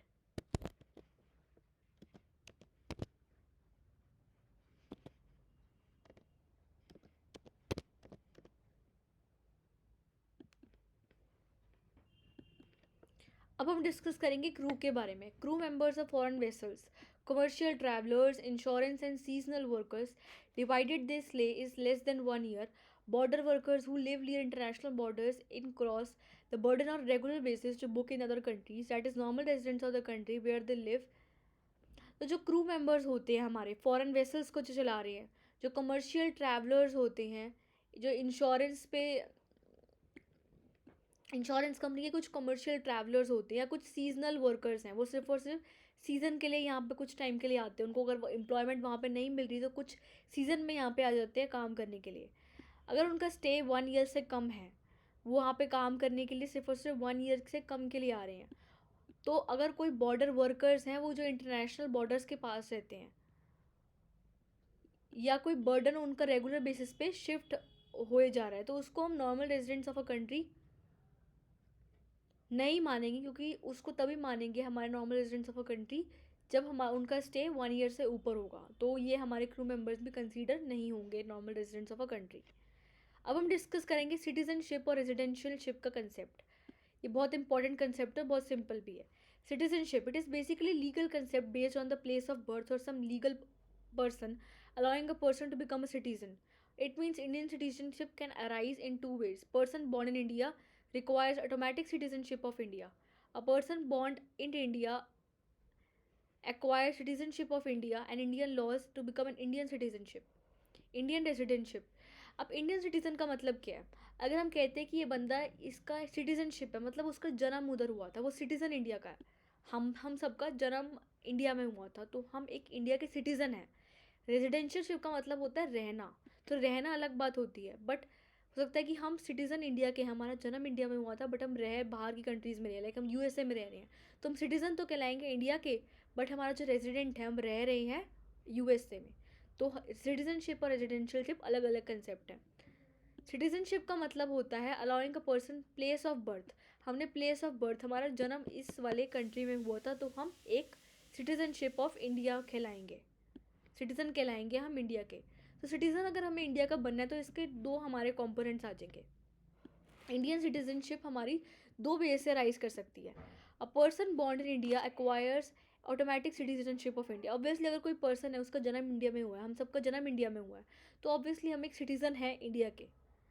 अगर पर्सन हमारी बाहर बॉर्न हुआ है, फॉर एग्जांपल वो कनाडा बॉर्न हुआ है, बट उसने कुछ डॉक्यूमेंट्स पे साइन करवा के कुछ इंडियन लॉज के जो प्रोविजंस हैं हमारे किसी सिटीज़न बनने के, उसको फॉलो कर लिए, तो ऑब्वियसली वो भी इंडियन सिटीजनशिप बन जाएगा। तो इसके दो वेज है, या तो उसका जन्म इंडिया में हुआ है तो उसको ऑटोमेटिकली सिटीजनशिप मिल जाएगी इंडिया की, या उसको वो जो आदमी है वो बंदा है हमारा यूएसए का, बट उसको है हमारा जो हमारा जो आदमी है वो इंडिया का है, फॉरेन का है, बट उसने कुछ डॉक्यूमेंट्स पे साइन करवा के कुछ ऐसी डॉक्यूमेंट्रीज बनवा ली कि उसका क्या हुआ, वो सिटीज़न बन गया इंडिया, इंडिया का, तो उसको तभी भी हम इंडियन सिटीजनशिप मानेंगे। तो सिटीजनशिप का मीनिंग होता है क्लियर। अब हम डिस्कस करेंगे रेजिडेंशियलशिप का मतलब। Residentialship is an economic concept based on the basic economic activities performed by the person. Individual is an economic agent of the country, rides in the country for a period more than a year and center of economic interest also reside in the country. अब रेजिडेंशियलशिप का मतलब है जो हमने पिछले normal resident consider किया था उसमें भी वही सब चीज़ें आ जाएंगी। पर अगर कोई आदमी रेजिडेंट बनता है, वो रहता है इंडिया में, बट सिर्फ और सिर्फ रहने की बात नहीं होती, उसको क्या होता है वहाँ पे, उसको राइट्स मिल रहे हैं, वो 1 ईयर के लिए वहाँ वहाँ पे ज़्यादा है, 1 साल से ज़्यादा उस कंट्री में। अगर हम इंडिया के रेजिडेंट कहलाएंगे तो हम 1 साल से ज़्यादा इंडिया में हैं, और हमारा सेंटर ऑफ इकोनॉमिक इंटरेस्ट भी इंडिया में लाई कर रहा है। अब सेंटर ऑफ इकोनॉमिक इंटरेस्ट का हमने मतलब समझ लिया कि वो वहाँ पे खर्च भी कर रहा है और कमा भी उधर ही रहा है और स्पेंडिंग भी वहीं पे हो रही है। तो वो हो जाएगा हमारा रेजिडेंशियलशिप ऑफ इंडिया का कंसेप्ट। तो ये इसका था मीनिंग, सिटीजनशिप और रेजिडेंट का मतलब। अब हम डिस्कस करेंगे फैक्टर इनकम और ट्रांसफर इनकम का क्या मीनिंग होता है। Factor income received by the factors of production for ending service in the production process. It is easy for providing factor services of land, labor, capital, enterprise. Factor income of normal residents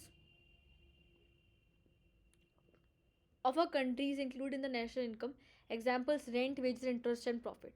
अब factor income का मतलब होता है receive by the factors of production.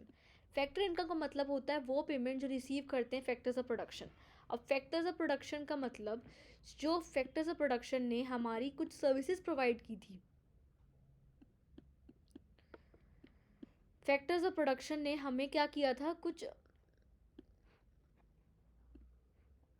The factors of production ने जो हमने कुछ ना कुछ सर्विसेज प्रोवाइड की थी, तो उसको जो हमने इनकम रिसीव करी है उन फैक्टर्स ऑफ प्रोडक्शन से, फैक्टर्स ऑफ प्रोडक्शन ने हमें कुछ सर्विसेज प्रोवाइड की थी, तो उससे जो हमने इनकम रिसीव करी है फैक्टर्स ऑफ प्रोडक्शन के द्वारा, उनकी सर्विसेज में आ जाएगा लैंड, लेबर, कैपिटल और एंटरप्राइज।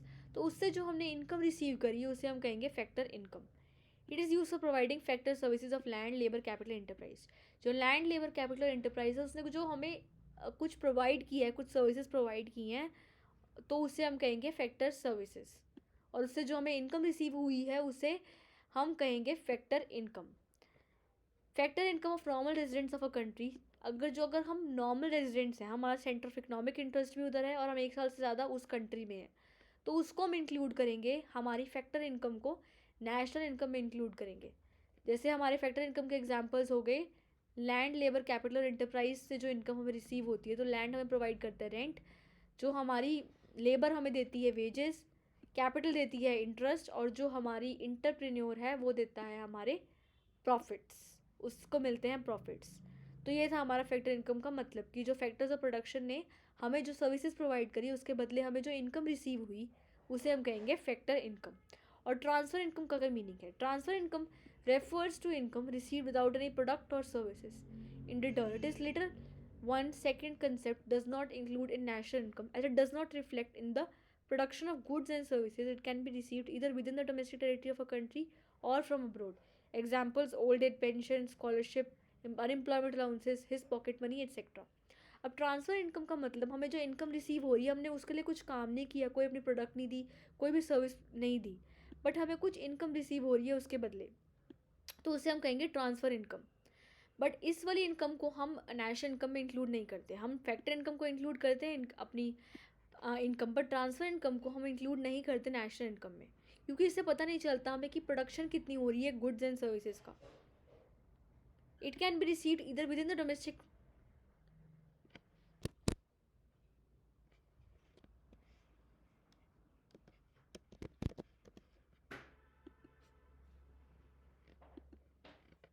तो ये था हमारा इसका मीनिंग। अब हम डिस्कस करेंगे फाइनल गुड्स और इंटरमीडिएट गुड्स का मीनिंग। फाइनल गुड्स का क्या मीनिंग है। Final goods refers to the goods which are either used for consumption for investment. Final goods include goods produced, purchased by consumer households. They are meant for final consumption, like milk purchased by households,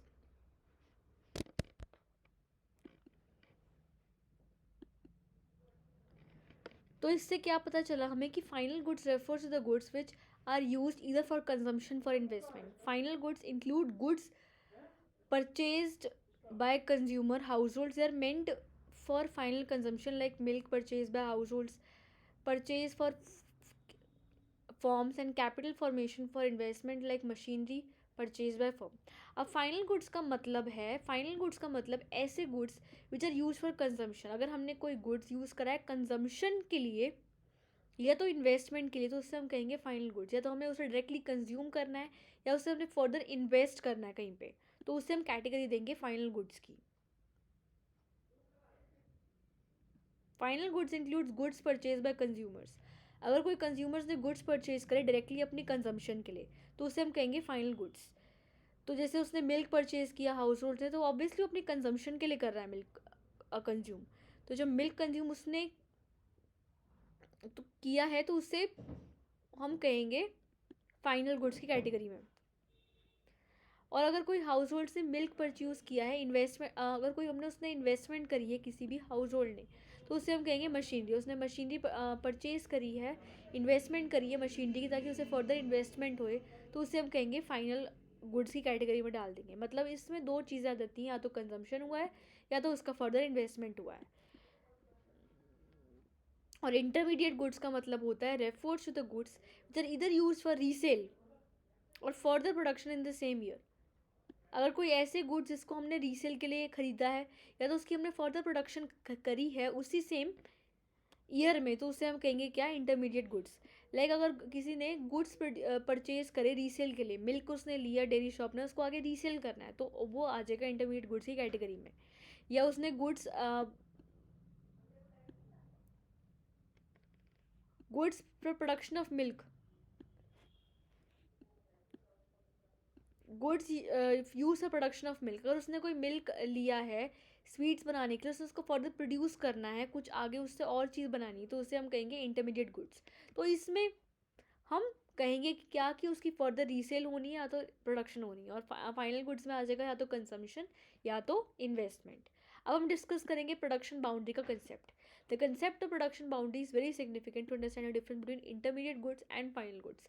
The production boundary is like the line around the production center. As long as the goods remain within the production boundary, the goods that are termed as uh, production intermediate goods. तो production boundary का मतलब होता है अगर production boundary के अंदर है कोई गुड, तो उससे हम कहेंगे कि क्या वो गुड है इंटरमीडिएट गुड. और जैसे ही वो जो गुड है हमारा प्रोडक्शन बाउंड्री के बाहर आ जाता है, तो उससे हम हम कहेंगे कि क्या हो, हाँ वो हो जाएगा हमारा एक फाइनल गुड बन जाएगा. अगर कोई जब तक गुड प्रोडक्शन बाउंड्री के अंदर है, तो उससे हम कहेंगे वो वाला गुड इंटरमीडिएट गुड. और जब उसके बाहर हो जाएगा, तो उससे हम कहेंगे फाइनल गुड. तो ये था हमारा प्रोडक्शन बाउंड्री का कंसेप्ट. अब हम डिस्कस करेंगे कंजम्पशन गुड्स और कैपिटल गुड्स का meaning. Consumption goods refers to the goods satisfy the wants of the consumer directly. For example bread, butter, spread, television, furniture. Consumer goods can be further divided into the following categories. Durable goods. It refers to the goods which can be used again and again over a considerable period of time. For example, television, refrigerator, etc. Consumption goods का मतलब होता है ऐसे goods जो want consumer satisfy कर रहे हैं directly. For example अगर उसने ब्रेड कंज्यूम कर लिया, कंज्यूमर ने बटर कंज्यूम कर लिया, फर्नीचर, टेलीविजन लिए, तो ऑब्वियसली उसकी डिमांड डायरेक्टली सेटिस्फाई हो जाएगी, तो उसे हम कहेंगे कंज्यूमर गुड्स. और कंज्यूमर गुड्स को हमने फर्दर डिवाइड किया है ड्यूरेबल गुड्स में. ड्यूरेबल गुड्स का मतलब होता है ऐसे गुड्स जिसको हम यूज़ कर सकते हैं again and again. For example हमने टेलीविजन ले लिया या हमने एक रेफ्रिजरेटर ले लिया, तो उसको हम बार बार कंज्यूम कर सकते हैं, काफ़ी टाइम, लंबे टाइम के लिए वो चलेंगे हमारे गुड्स. तो वो वाले कौन से गुड्स हो जाएंगे हमारे, हो जाएंगे ड्यूरेबल गुड्स. और सेकंड होते हैं हमारे non durable goods which can B use for a limited period of time. जो गुड्स होते हैं हमारे लिमिटेड पीरियड ऑफ टाइम के लिए यूज़ होते हैं. लाइक कुछ गुड्स होते हैं जिनका जो स्पैन ऑफ टाइम हो सिर्फ और सिर्फ 1 ईयर है. लाइक क्रॉकरी हो गई हमारी, वो आ जाएगी हमारी नॉन ड्यूरेबल गुड्स के अंदर. Non durable goods which are use in a single act of consumption. And non durable goods these can not be use more than once. जो हमारे कुछ गुड्स होते हैं वो सिंगल एक्ट ऑफ कंजम्पशन में ख़त्म हो जाते हैं उसके बाद, तो वो आ जाएंगे हमारे नॉन ड्यूरेबल गुड्स के अंदर आ जाएंगे. और कुछ नॉन ड्यूरेबल गुड्स होते हैं जिसको हम एक से ज़्यादा बार यूज़ हो सकते हैं, तो वो भी हमारे नॉन ड्यूरेबल गुड्स के अंदर आ जाएंगे.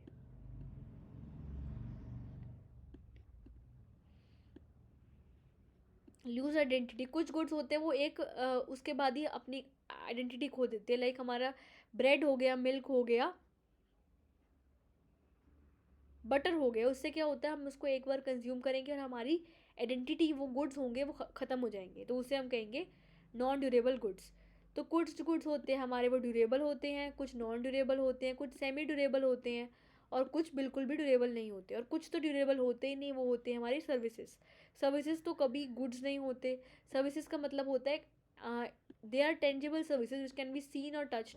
Example service of teachers, doctors, जो टीचर्स होती हैं, जो डॉक्टर्स होते हैं, जो हमारे बैंकर्स होते हैं, वो क्या करते हैं अपनी सर्विसेज प्रोवाइड करते हैं, रिटर्न में उनको कुछ अमाउंट मिलता है। तो जो सर्विसेज होती हैं वो कोई गुड तो हमें दे नहीं रहे। अगर कोई गुड नहीं दे रहे हमें तो ऑब्वियसली वो क्या प्रोवाइड कर रहे हैं, सर्विसेज। तो सर्विसेज को हम सीन देख भी नहीं सकते, टच भी नहीं कर सकते, बट वो है हमारी एक सर्विसेज। ओके, तो ये था हमारा कंजम्पशन गुड्स का कंसेप्ट। तो इस स्लाइड में हमने कंजम्पशन गुड्स को पूरा का पूरा कंप्लीट कर लिया। अब हम डिस्कस करेंगे कैपिटल गुड्स का concept. Capital goods are those goods which help in the production of other goods and services. अगर कोई गुड हमें हेल्प कर रहा है दूसरे गुड्स की प्रोडक्शन एंड सर्विसेज को बढ़ाने के लिए, तो वो आ जाएगा हमारा प्रोडक्शन गुड्स। लाइक अगर हमारी कोई मशीनरी है, for example plant machinery equipment, they are used in the future for productive purposes and have expected lifetime of several years. It will not use identity in the production process, it will not get much in the production process, the repairs or replacement over time is a duty appreciate afraid of time. तो इसमें क्या लिखा है, जो goods हमारी दूसरे goods and services की production को बढ़ाने में हेल्प करते हैं, लाइक गुड्स एंड सर्विसेज होते, कुछ हमारे कैपिटल गुड्स होते हैं हमारे, वो क्या करते हैं, लाइक मशीनरी होगी, वो दूसरे गुड्स एंड सर्विसेज की प्रोडक्शन को बढ़ाते हैं, राइट, बढ़ाते हैं गुड्स एंड सर्विसेज की कंजम्पशन को, तो वो आ जाएंगे हमारे कैपिटल गुड्स के अंदर। और उसकी जो लाइफ होती है बहुत टाइम के लिए चलते हैं, 5-4 ईयर्स के लिए भी चलती है हमारी मशीनरी, और उसकी आइडेंटिटी एक सिंगल एक्ट ऑफ कंजम्पशन के बाद भी ख़त्म नहीं हो जाएगी, वो काफ़ी लंबे टाइम तक यूज़ होती है हमारी मशीनरी। तो उसको हमने रिपेयर करवाना होता है, या उसको रिपेयर या रिप्लेस भी करवाना होता है बार बार, बट वो 1-2-3 साल में ख़त्म नहीं होती। वो हमने एक बार मशीनरी ली तो ऑब्वियसली वो बहुत इन्फिनिट 20-25 सालों के लिए चलेगी। वो रिप्लेसमेंट लेगी, रिपेयर मांगेगी, वो अलग बात है, बट चलेगी काफ़ी लंबे टाइम तक। तो जो हमारे गुड्स होते हैं वो दूसरे गुड्स एंड सर्विसेज की प्रोडक्शन को बढ़ाने में हेल्प करते हैं, लाइक मशीनरी, तो उसे हम कहेंगे कैपिटल गुड्स। अब हम डिस्कस करेंगे ग्रॉस इन्वेस्टमेंट, नेट इन्वेस्टमेंट और एप्रिसिएशन का मीनिंग। इन्वेस्टमेंट और capital formation refers to addition in the capital stock of the economy for simple construction of the building, for purchase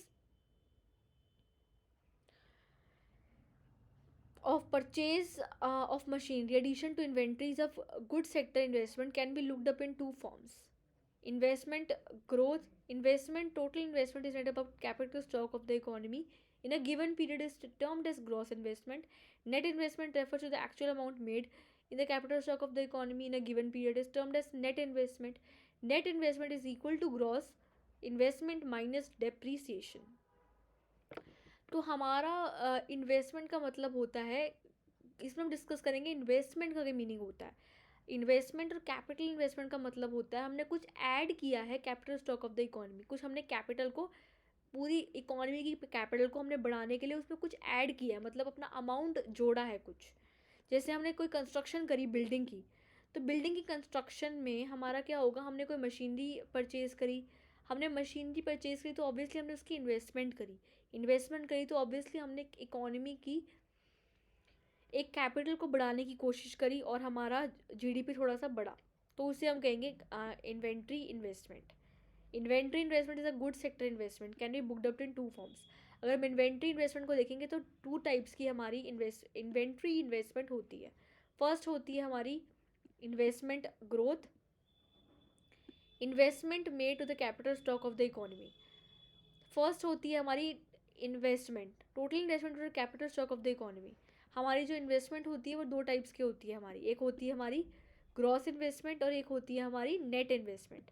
gross investment का मतलब होता है total investment made to the capital stock of the economy. अगर हमने कोई investment करी है capital stock of the economy की कैपिटल स्टॉक को बूस्ट करने के लिए, तो हो जाएगा हमारा capital stock of the economy, तो आ जाएगा ग्रॉस इन्वेस्टमेंट। और नेट इन्वेस्टमेंट का मतलब होता है हमने कोई एडिशन किया है capital stock of the economy को बढ़ाने के लिए, मतलब एडिशन तो दोनों में हो रहा है, ग्रॉस इन्वेस्टमेंट में भी और नेट इन्वेस्टमेंट में भी। बट नेट इन्वेस्टमेंट में क्या होता है हमारा, net investment is equal to gross investment. अगर हम ग्रॉस इन्वेस्टमेंट में से डेप्रिसिएशन माइनस कर देंगे तो वो आ जाएगा हमारा नेट इन्वेस्टमेंट का मतलब। एडिशन दोनों में हो रहा है, कैपिटल फॉर्मेशन दोनों में हो रही है, बट एक में डेप्रिसिएशन माइनस हो रहा है और एक में डेप्रिसिएशन ऐड हो रहा है। तो ये था इसका मीनिंग। अब डेप्रिसिएशन का क्या मीनिंग होता है, डेप्रिसिएशन का मतलब होता है fall in the value of asset. आप किसी मशीनरी को लेते हो, उसको आप यूज़ करते रहते हो बार बार, आप कोई मशीनरी खरीद के लाए 1 लाख की, अब उसे 5 साल बाद बेचने जाओगे, उसकी कितनी वैल्यू रह जाएगी, 30,000 40,000, उसकी वैल्यू 1 लाख क्यों नहीं रहती, जो उसका अमाउंट कम होता है उससे हम क्या कहते हैं, डेप्रिसिएशन। तो डेप्रिसिएशन का मतलब होता है fall in the value of asset. वो fall in the value of asset हो सकता है वियर एंड टीयर की वजह से, या तो उसकी बार बार यूज़ करने की वजह से, उसकी एब्सोलेंस की वजह से, या तो कोई और रीज़न की वजह से होता है, या तो टाइम के साथ साथ भी हो सकता है। जो डेप्रिसिएशन होता है उसके मेनली 3 रीजंस होते हैं। फर्स्ट होता है normal wear and tear, normally depreciation जो हर साल लगना है वो तो होता ही होता है। सेकंड है कि हम उसकी कंटिन्यूस यूज़ करे जा रहे हैं उस फिक्स्ड एसेट की, तो आ जाएगा हमारा डेप्रिसिएशन के अंदर। प्रोडक्शन प्रोसेस डिक्रीज और इन द वैल्यू ऑफ कैपेसिटी, तो टाइम के साथ साथ भी हमारी डेप्रिसिएशन लगती रहती है किसी अमाउंट की, तो उसे हम कहते हैं डेप्रिसिएशन का अमाउंट। जैसे कुछ नेचुरल फैक्टर्स होते हैं like rain and weather also contribute to the fall in the value of expected obsolescence. It is also decreased or expected obsolescence. तो कुछ केसेस में क्या होता है कि with weather conditions like rain की वजह से, विंड की वजह से भी हमारी डेप्रिसिएशन लगती रहती है कुछ अमाउंट की, तो वो आ जाएगा हमारा इसका मीनिंग। अब हम डिस्कस करेंगे नेट इनडायरेक्ट टैक्स का क्या मतलब होता है। अब नेट इनडायरेक्ट टैक्स का मतलब होता है it refers to difference between indirect tax and subsidies. Indirect tax except for a tax which are imposed on the government and production and sale of goods and services, sales tax, excise duty, custom duty, etc. Some examples of indirect tax are indirect tax increases the price of the product in the market. For example, a cost of producing one set of speakers is rupees 500 and government leases sales tax rupees 10%. The price of speakers will increase to rupees 552 to indirect tax. अब net indirect tax का मतलब क्या होता है, अगर हम indirect tax में से सब्सिडीज को माइनस कर देंगे, इनडायरेक्ट टैक्स माइनस सब्सिडीज, तो आ जाएगा हमारा क्या, नेट इनडायरेक्ट टैक्स। अब इनडायरेक्ट टैक्स का मतलब क्या होता है और सब्सिडीज़ का क्या मीनिंग होता है, इसको हमने डिटेल में डिस्कस करना है। अब इनडायरेक्ट टैक्स का मतलब होता है एक ऐसा टैक्स जो गवर्नमेंट ने इम्पोज किया है, जो हम प्रोडक्शन कर रहे हैं गुड्स एंड सर्विसेज की, या तो सेल कर रहे हैं गुड्स एंड सर्विसेज की, तो हम पे जो टैक्स इम्पोज किया है गवर्नमेंट ने उसे हम कहेंगे क्या, net indirect tax. For example आप वो देते हो goods and sale of services पे सेल्स टैक्स लगता है हमारा, एक्सरसाइज ड्यूटी लगती है, कस्टम ड्यूटी लगती है। तो ये जो एग्जांपल्स हैं हमारे, किसके एग्जांपल्स हैं, इनडायरेक्ट टैक्स के। अब जो इनडायरेक्ट टैक्स होता है वो हम पे लगता तो है बट हम किसी और पे अपना बर्डन शिफ्ट कर देते हैं। हम किसी शॉपकीपर पे जाते हैं, हम कोई मैगी लेते हैं, तो वो जो उस पर मैगी पे अमाउंट लिखा होता है हमारा, ऑब्वियसली वो 8 रुपीज़ का होगा, बट उसको हमने 10 बना दिए, जो 2 रुपये का अमाउंट है वो किसका है, इनडायरेक्ट टैक्स। वो लगा शॉपकीपर पर था बट शॉपकीपर ने हम पे ट्रांसफ़र कर दिया, राइट। तो इनडायरेक्ट टैक्स जो होता है वो लगता किसी और पे बट उसका बर्डन हम पे शिफ्ट हो जाता है, कंज्यूमर्स पे।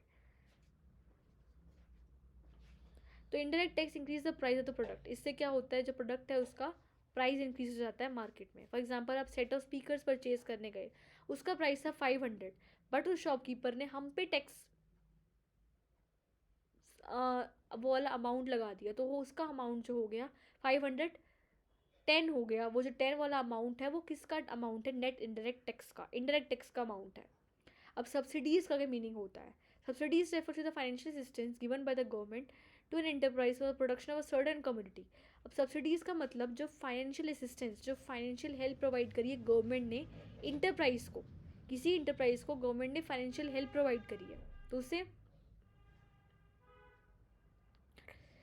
हम क्या कहेंगे, सब्सिडीज़ वाला अमाउंट। कुछ जो गवर्नमेंट होती है वो किसी किसी को फाइनेंशियल हेल्प प्रोवाइड करती है, किसी फार्मर्स को, किसी गवर्नमेंट को, तो जो फाइनेंशियल हेल्प प्रोवाइड करी है गवर्नमेंट ने उसे हम कहेंगे क्या,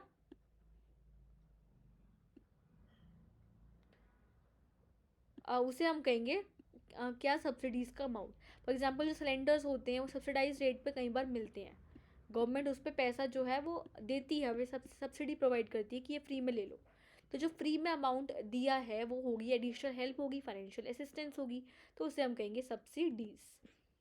अब net factor income from abroad का क्या मीनिंग है? It refers the difference between factor income receive from rest of the world and factor income pay to the rest of the world. अब नेट फैक्टर इनकम अब्रोड का meaning है factor income जो receive हुई है हमें rest of the world से, factor income received जो हमें रिसीव्ड उसको माइनस कर देंगे फैक्टर इनकम जो हमने दूसरे देशों को दी है, जो हमने दूसरे देशों से रिसीव करी है अपनी कंट्री में, माइनस जो हमने दूसरे देशों को दी है अपनी इनकम का, फैक्टर इनकम पेड।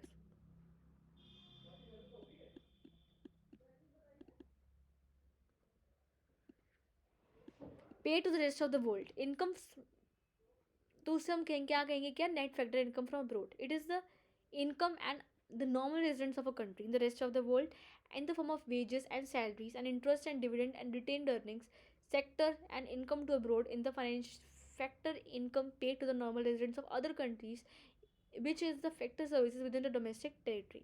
तो जो हमारी कुछ फैक्टर सर्विसेज, जो हमारी कुछ ना कुछ फैक्टर सर्विसेज हमने क्या करी है, इनकम, हमने income and normal residents of a country, हमने जो normal residents of a country जो दूसरे देशों के नॉर्मल रेजिडेंट्स हैं उनको हमने दिया है, किसकी फॉर्म में दिया है, वेजेस और सैलरीज की फॉर्म में दे सकते हैं, हम इंटरेस्ट दे सकते हैं, डिविडेंड दे सकते हैं, या तो हम उसको रिटेन अर्निंग दे सकते हैं। और जो हमने दूसरे देशों से रिसीव किया है किसकी फॉर्म में, जो दूसरे देशों के नॉर्मल रेजिडेंट्स है उससे हमने जो अमाउंट रिसीव किया है उसे हम कहेंगे क्या, फैक्टर इनकम रिसीव्ड, और जो हमने दूसरे देशों से को दिया है in the form of rent, wages, interest and capital with in the domestic territory, तो उससे हम कहेंगे net factor income from abroad. अब हम डिस्कस करेंगे जो हमारे 3 सबसे इंपॉर्टेंट मेथड्स है, इसका जो सबसे इंपॉर्टेंट जो कंसेप्ट है हमारे नेशनल इनकम का, इसके बेसिस पे आपके न्यूमेरिकल्स आएंगे। जो 3 मेथड्स हैं, वैल्यू एडेड इनकम और कौन सा मेथड है, एक्सपेंडिचर, इसके बेसिस पे आपके न्यूमेरिकल्स बनते हैं, थ्योरी बनती है। तो ये जो कंसेप्ट है ये इतना इंपॉर्टेंट है, इसको तो आप अच्छे से लर्न करके जाना। अब फर्स्ट कंसेप्ट है value added method. This refers to the major national income in different phases of the transaction in a circular flow. It shows the contribution of each producing unit in the production process. Every individual enterprise adds certain value to the products which is purchased from some other as intermediate goods and value added by each individual for some. Some duplicate the value of national income. अब ये जो method है हमारा value added method, ये क्या होता है,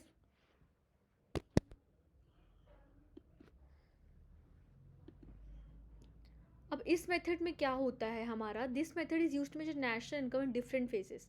हमारे जो डिफरेंट फेजेस होते हैं हमारे, उसमें क्या क्या होता है, हर एक फेज़ में एक प्रोडक्शन ऐड होती रहती है, कुछ ना कुछ वैल्यू ऐड होती है। तो जितनी भी हमारी वैल्यू ऐड हुई है उसको हम सम टोटल कर देते हैं हमारी वैल्यू एड मेथड को अकॉर्डिंग, इसको मेजर करने के लिए। It shows the contribution of each producing unit. इससे पता चलता है कि जो हर एक प्रोड्यूसिंग यूनिट है, ये प्रोड्यूसिंग यूनिट है, ये है और ये है, इसने हर एक प्रोडक्शन यूनिट पे क्या क्या प्रोड्यूस किया अमाउंट। तो इससे इंडिविजुअल इंटरप्राइज का पता चलता है। तो एक इंडिविजुअल इंटरप्राइज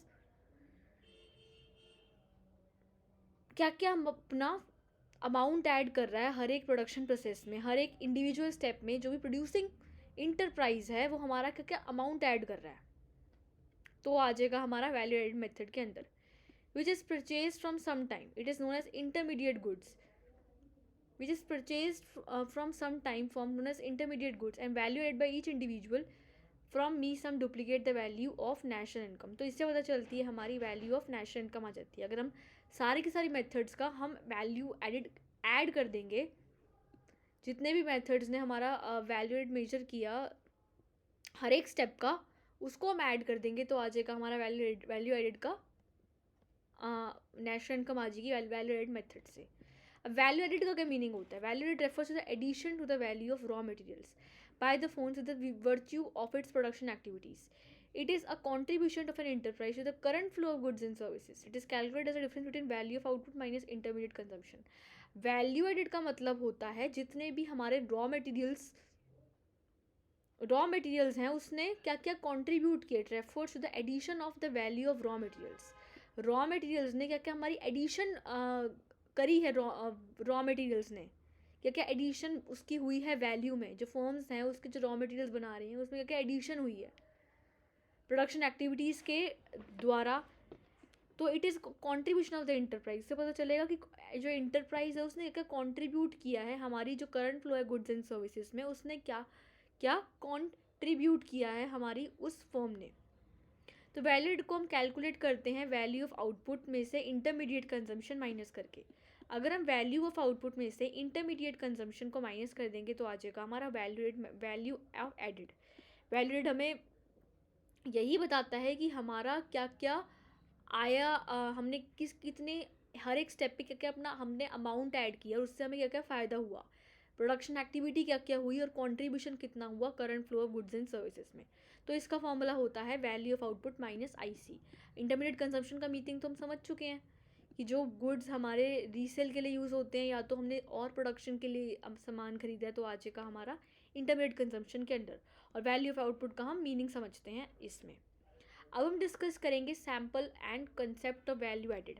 जो हमने वैल्यू एड का मतलब है उसमें हम डिस्कस करेंगे कि वैल्यू एड का एक्चुअल मीनिंग क्या है एक एग्जांपल के through. Suppose a baker needs only flour to produce milk, he purchase what is output for ₹500 for million, then bye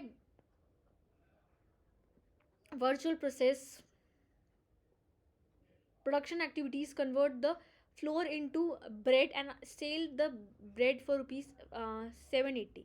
तो इसमें क्या किया, एक बेकर ने एक वो बनाना है, बेकर को एक बिस्किट बनाना है। तो बिस्किट बनाने के लिए उसने क्या किया, उसने इनपुट खरीदा है। इनपुट क्या होगा उस बेकर के लिए, उसने आटा खरीदा है। आटा किससे खरीदा है, मिलर से। जो मिलर होता है जो आटा बनाता है, राइट। तो एक मिलर से क्या करा है बेकर ने, जो आप बेकरी पे जाते हो अपने आसपास लोग वो क्या करते हैं, एक मिलर से आटा ले लिया उसने, उस बेकर ने। वो आटा कितने का लिया, ₹500 का उसने आटा ले लिया। बट उसने उस फ्लोर को, जो उसने आटा लिया था उसको उसने ब्रेड में कन्वर्ट कर दिया। जो हमारी कुकीज़ होती हैं वो पहले ब्रेड में कन्वर्ट होती हैं, तो उसने वो फ्लोर को ब्रेड में कन्वर्ट कर दिया। अब उस ब्रेड की वैल्यू थी 780। ओके, तो 780 पे उसने उसको कन्वर्ट कर दिया, 700 में उसने उसको कन्वर्ट कर दिया। ओके, तो उस 700 में जो उसने ब्रेड को कन्वर्ट किया वो अपने कंज्यूमर्स को बेच रहा है, जो उस पर ख़रीदने आ रहे हैं तो वो 700 का बेच रहा है। बट उसने वो ख़रीदा था मिलर से किस पे, 500 पे उसने आटा ख़रीदा था। उसने उसको प्रोसेसिंग करी तो वो 700 का उसने कन्वर्ट कर दिया।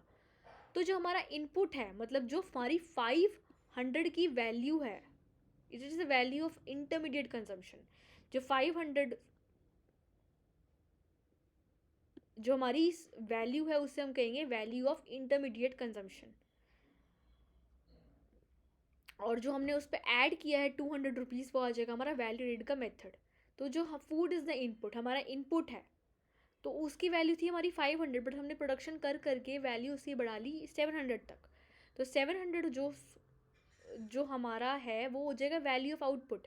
वैल्यू ऑफ आउटपुट है हमारा 700, उसमें से माइनस कर देंगे इंटरमीडिएट कंजम्पशन। इंटरमीडिएट कंजम्पशन हो जाएगा आपका क्या, it is termed as value added. It means the baker has added only ₹200, जो value of output minus IC intermediate consumption. अब इंटरमीडिएट कंजम्पशन इसमें क्या हो जाएगी, 500 की हमारी वैल्यू बन गई आउटपुट की 700, बट उसमें से इंटरमीडिएट कंजम्पशन हो गया हमारा 500। तो वैल्यू ऑफ आउटपुट आ जाएगी हमारी 200। 200 का मतलब जो हमारा बेकर है उसने ₹200 अपने ऐड कर लिए अपनी जेब में, तो उसने अपने हर एक स्टेप पे ₹200 उसने ऐड कर लिए। तो ऐसे ही चलता है हमारा नेशनल इनकम का concept. It is an economic value, it is producing enterprise, it is the gross value added. तो जो हमारी वैल्यू इससे हमारी जो निकलती है, हम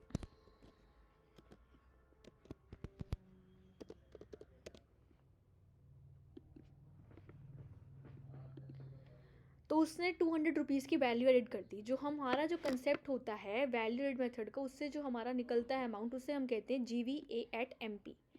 तो सम ऑफ GVA@MP को हम ऐड कर देंगे, सारी जो इंटरप्राइजेस का GVA@MP है, तो आ जाएगा हमारा सारी सारी प्रोड्यूसिंग इंटरप्राइज का अगर हम वैल्यू एड ऐड कर देंगे, हर एक प्रोड्यूसिंग इंटरप्राइज में हर एक अमाउंट में कितना GVA ऐड हुआ, तो उसे हम कहेंगे GVA एट MP, जितना भी हमारा वैल्यू एड हुआ हर एक प्रोड्यूसिंग इंटरप्राइज का।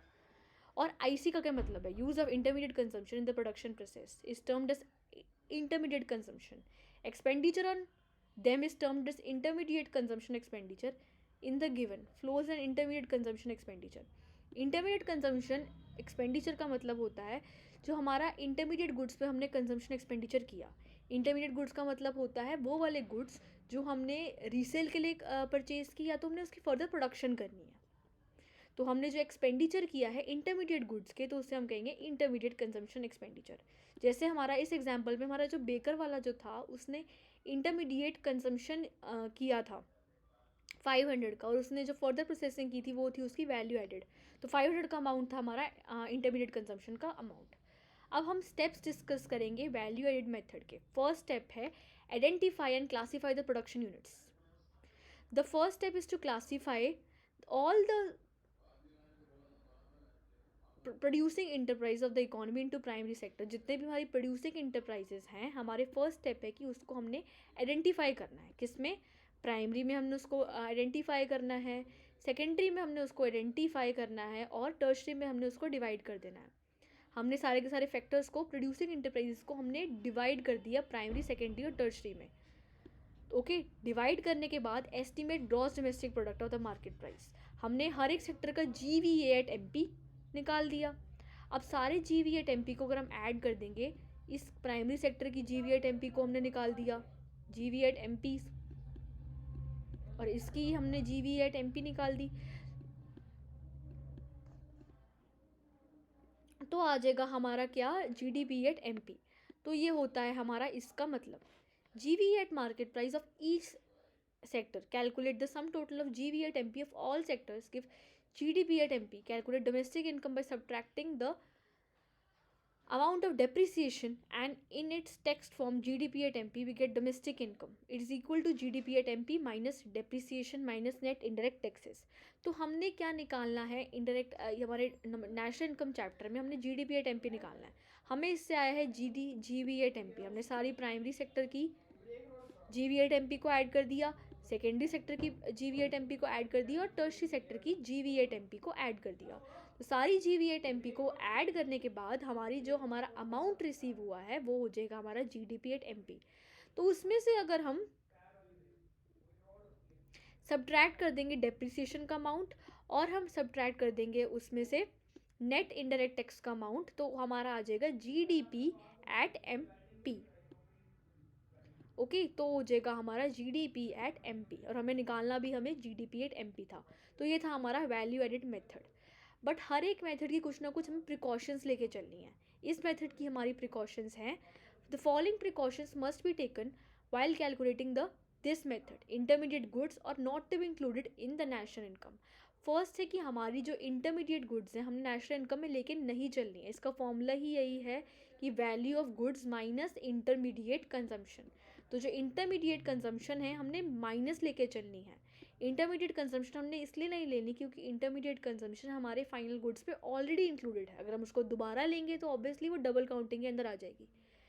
It is goods are already included in the value of final goods. If they're included again, it will be a double counting sale and purchase of second hand goods. It is not included as if they were included in the year in they were produced and do not act to the current flow of goods and services।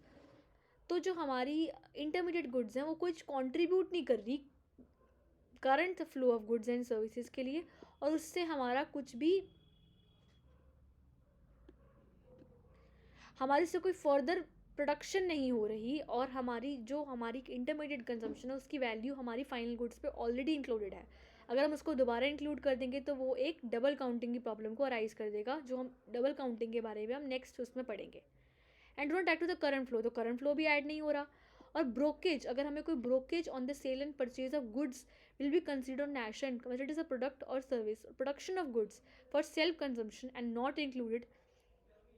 Services like services of a household, kitchen, gardening are not included in national income since it is difficult to measure the market value of the services produced and consumed at home and never enter the market and item do not make transactions। But जो हमारी जो services होती हैं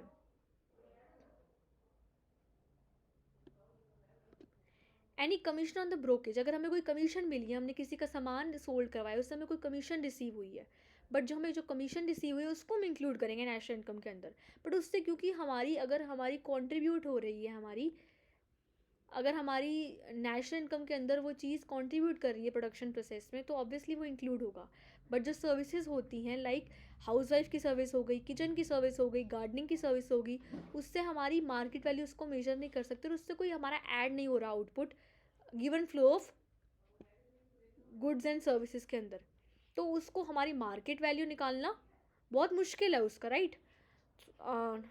तो market value निकालना काफ़ी difficult है उसका, और वो कभी मार्केट प्लेस में एंटर भी नहीं होती। हमारी जो किचन की सर्विसेज हैं, गार्डनिंग, और जो हमारी मम्मा खाना घर पे बनाती हैं, वो कोई उसकी कोई मार्केट वैल्यू मेजर नहीं कर सकती क्योंकि हम उनको कोई अमाउंट पे नहीं करते उसका, तो उसको हम इंक्लूड नहीं करेंगे। तो उसकी कुछ ये प्रिकॉशंस हैं हमारी वैल्यू एडेड मेथड की। अब हमारी कुछ नेक्स्ट जो हमारी प्रिकॉशंस हैं वो ये हैं। Production of goods for self consumption will be included in the national income as accountable to the current output. The value and estimate of improved as a do not get sold in the market, imputed value of the owner. Occupied houses should not be included for people who live in these houses. अगर हमने production of goods for self consumption, अगर हमने self consumption के लिए कोई goods बनाए हैं, वो इंक्लूड होगा नेशनल इनकम में as accountable to the current output, क्योंकि वो अकाउंटेबल हैं, हमारी करंट सर्विसेज पर कुछ कॉन्ट्रीब्यूट कर रहे हैं। Value of the estimate of the improved as not sold in the market, but उसको हम मार्केट में सोल्ड नहीं कर रहे हैं, तो ऑब्वियसली वो इंक्लूड होगा हमारा नेशनल इनकम के अंदर। और हमारी अगर कोई इम्प्यूटेड वैल्यू है, imputed value of owner occupied houses should be included, और people who live in their own house do not pay any rent, but they enjoy the services limited to the people who stay in rented houses. There are the values as houses, services estimated according to the market rate of recommendation. Picture of estimated rent is known as important change in the stock of goods shall be included. तो हमारा क्या हो रहा है, imputed value of owner है, अगर हमारी कोई imputed value है ओनर की, अगर हमारी इम्प्यूटेड वैल्यू है, जो हमारे किसी के खुद के हाउसेस हैं बट वो किसी का रेंट और पे नहीं कर रहे हैं, बट वो भी उसी घर में रह रहे हैं, वो भी वैसा घर होगा, और जो रेंट पे कर रहे हैं वो भी वैसा घर होगा, तो जो इम्प्यूटेड वैल्यू ऑफ रेंट है वो भी इंक्लूड होनी चाहिए नेशनल इनकम के अंदर, क्योंकि वो कॉन्ट्रीब्यूट कर रही है हमारी production of goods and services के अंदर। और कोई भी चीज़ अगर कॉन्ट्रीब्यूट कर रही है, कॉन्ट्रीब्यूशन कर रही है गुड्स एंड सर्विसेज के अंदर, तो ऑब्वियसली वो इंक्लूड होगा गुड्स उसके अंदर, जीडीपी के अंदर, नेशनल इनकम के अंदर, राइट। तो ये भी इसकी एक प्रीकॉशन है। Services estimate according to the market rate of recommendation, और जो stock of goods included net increase in the stock of inventories, जो हमारा इंक्रीज हो, अगर हमने कोई इन्वेंट्री ली थी उसमें सडन से इंक्रीज हो गया, तो वो हमारा अनइंटेंशनल इंक्रीज है, बट वो भी नेशनल इनकम में इंक्लूड होगा, क्योंकि वो क्योंकि वो पार्ट है हमारी कैपिटल फॉर्मेशन का, तो वो होगा हमारा इंक्लूड नेशनल इनकम के अंदर। अब हम डिस्कस करेंगे डबल काउंटिंग की प्रॉब्लम कैसे राइज हो सकती है। हमने डिस्कस किया कि हम इंटरमीडिएट गुड्स को फाइनल गुड्स के अंदर इसलिए इंक्लूड नहीं करते क्योंकि हम उसको 2 बार इंक्लूड करेंगे तो डबल काउंटिंग की प्रॉब्लम अराइज होगी, राइट। बट डबल काउंटिंग की प्रॉब्लम होती क्या है? It measures the national income, the value of in measuring the national income, the value of only final goods and services to be included. However, the problem of double counting arises when the value of intermediate goods are also included alongside with the value of final goods. Double counting of accounting and output more than once will pass into a series of production. Let us understand this example. Okay अगर हम national income को major कर रहे हैं तो सिर्फ और सिर्फ फाइनल गुड्स की वैल्यू मेजर होगी, बट कई बार क्या होता है, फाइनल गुड्स की जगह हम इंटरमीडिएट गुड्स की वैल्यू को मेजर कर लेते हैं, हम इंटरमीडिएट गुड्स की वैल्यू को मेजर करते हैं और फाइनल की तो करते ही करते हैं, तो उससे क्या हो जाती है, हमारी डबल काउंटिंग की प्रॉब्लम अराइज जाती है। बट जो हमारे गुड्स हैं वो तो फाइनल मेजर होने चाहिए, बट हम इंटरमीडिएट को भी साथ साथ मेजर कर लेते हैं, तो 2 बार हमारी जो अमाउंट है वो इंक्लूड हो जाती है और हमारी डबल काउंटिंग की प्रॉब्लम अराइज हो जाती है। हम इसको हम एग्जाम्पल के थ्रू समझते हैं। Farmer buys 160 kgs of wheat and sells it rupees 500 to miller. For a farmer, 500 is the final product, where you will be 500 in the intermediate good, onwards to be the sales of rupees 700 for a piece of baker. The final product for a Miller is the baker. Baker is an intermediate good. Car manufactures bread for flour else to the final consumption and rupees of the 1,000 rate of rupees, and it is a final product of the baker. अब हमारे इसमें एक example दिया हुआ है farmer, Miller और baker का. Farmer क्या करता है, अपनी वीट दे देता है मिलर को. Farmer, Miller and baker. Farmer देता है, अपनी वीट दे देता है बेकर को. अब उसने अपनी अगर वीट दे दी बेकर को तो उससे क्या होगा, 500 रुपीज़ की उसने अपनी वीट दे दी बेकर को. ओके, तो जो वीट है इसके लिए एक इंटरमीडिएट गुड है, और बट मिलर के लिए वो एक फाइनल गुड है, क्योंकि वो उसको मिलर के लिए ये एक इंटरमीडिएट गुड है, क्योंकि वो उसको और प्रोसेस करेगा, उसके वीट का आगे क्या बनेगा, ब्रेड बनेगी, तो वो उसके लिए एक इंटरमीडिएट गुड है. इसने ब्रेड बना दी मिलर ने, वो थी 700 की, बट वो उसको दे देगा आगे बेकर को. बेकर को उसने बना के दे दिए ब्रेड, तो उसकी वैल्यू हो जाएगी 1000. तो ये इसके लिए तो एक फाइनल गुड है बेकर के लिए, क्योंकि वो उसको आगे फर्दर प्रोसेस नहीं करेगा और सीधा डायरेक्टली कंज्यूमर्स को बेच देगा, तो इसके लिए एक फाइनल गुड है. बट एक मिलर के लिए वो एक इंटरमीडिएट गुड है, क्योंकि उसके हिसाब से वो जा रहा है और उसके अकॉर्डिंग वो फर्दर प्रोसेसिंग करेगा. तो इसमें जो हमारा अमाउंट ऐड हो रहा है, वैल्यू एडेड कितनी थी, या तो हम खाली 1000 को ले लें तो आ जाएगा हमारा नेशनल इनकम, या तो हमारी वैल्यू एडेड कितनी हुई है, हमारी यहाँ पे 200 रुपये की वैल्यू एडेड हुई है, यहाँ पे 300 की हुई है. तो अगर हम वैल्यू एडेड को ऐड कर दें खाली की खाली, या तो जो फाइनल प्रोडक्ट की वैल्यू है उसको ऐड कर दें, तो वो आ जाएगा फाइनल प्रोडक्ट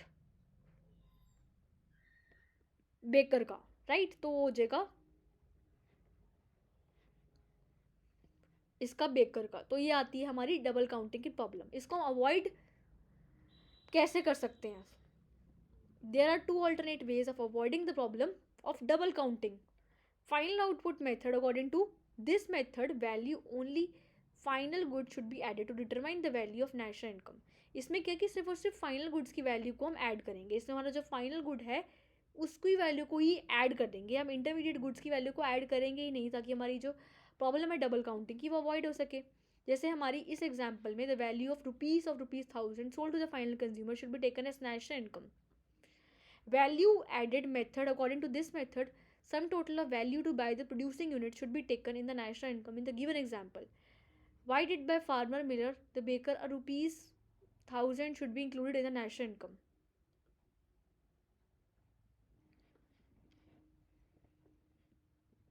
तो हमारी इसमें क्या होता है, सिर्फ और सिर्फ फाइनल गुड्स की वैल्यू को हम इंक्लूड करेंगे मेजर करने के लिए, ना कि इंटरमीडिएट गुड्स की वैल्यू को. लाइक एक एग्जांपल में हमने 1000 रुपीज़ का हमारा फाइनल गुड्स था, हमने उसको बेच दिया 1000 रुपीज़ का कंज्यूमर्स को. अब 1000 रुपीज़ का अगर हमने कंज्यूमर्स को बेचा है तो उसकी वैल्यू को हम डायरेक्टली ऐड करेंगे. तो ये था हमारा फर्स्ट मेजर की फाइनल गुड्स की वैल्यू को ऐड हो जाता है.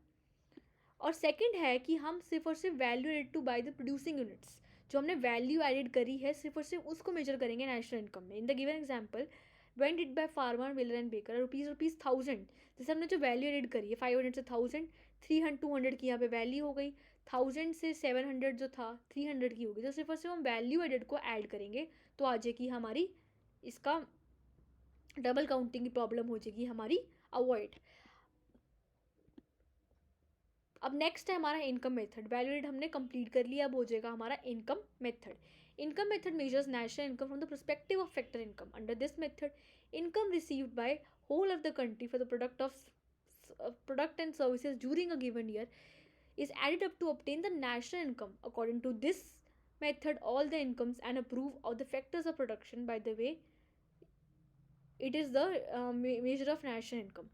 अब इनकम मेथड में क्या है, जितने भी लोगों को इनकम रिसीव होती है जहाँ मर्जी से उसको हम ऐड कर देंगे. या तो फैक्टर इनकम से रिसीव होनी चाहिए और अपनी सर्विसेज प्रोवाइड कर रहे हैं, या तो गुड्स प्रोवाइड कर रहे हैं, तो उसको हम अगर ऐड कर देंगे तो हो जाएगी हमारी इनकम मेथड का मतलब. जितने भी सर्विसेज प्रोवाइड करके लोगों को इनकम रिसीव हुई है उसको हम नेशनल इनकम में ऐड कर देंगे और अपनी फैक्टर्स ऑफ प्रोडक्शन की इनकम को ऐड कर देंगे, तो आ जाएगा हमारा नेशनल इनकम से जीडीपी एट एमपी. अब कॉम्पोनेंट्स क्या क्या होते हैं हमारे फैक्टर इनकम के. फर्स्ट है हमारा compensation of employees. Compensation of employees refers to the amount paid to the employees for renting productive services. It includes all the payments and benefits which the employers receive directly and indirectly. For the employer, compensation of employees consists of three elements, which is cash. It includes only monetary benefits like wages, salaries, dearness allowances, commissions, which is in the salaries. अब compensation of employees का मतलब जो amount मिला है employees को, उन्होंने कुछ service दी, तो जो अमाउंट हमने उनको प्रोवाइड किया उसको हम कहेंगे कंपनसेशन ऑफ एम्प्लॉयज़ में. इसमें तीन चीज़ें आ जाएंगी.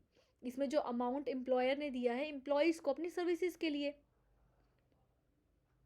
अब फर्स्ट अमाउंट है आ जाएगा हमारा कैश.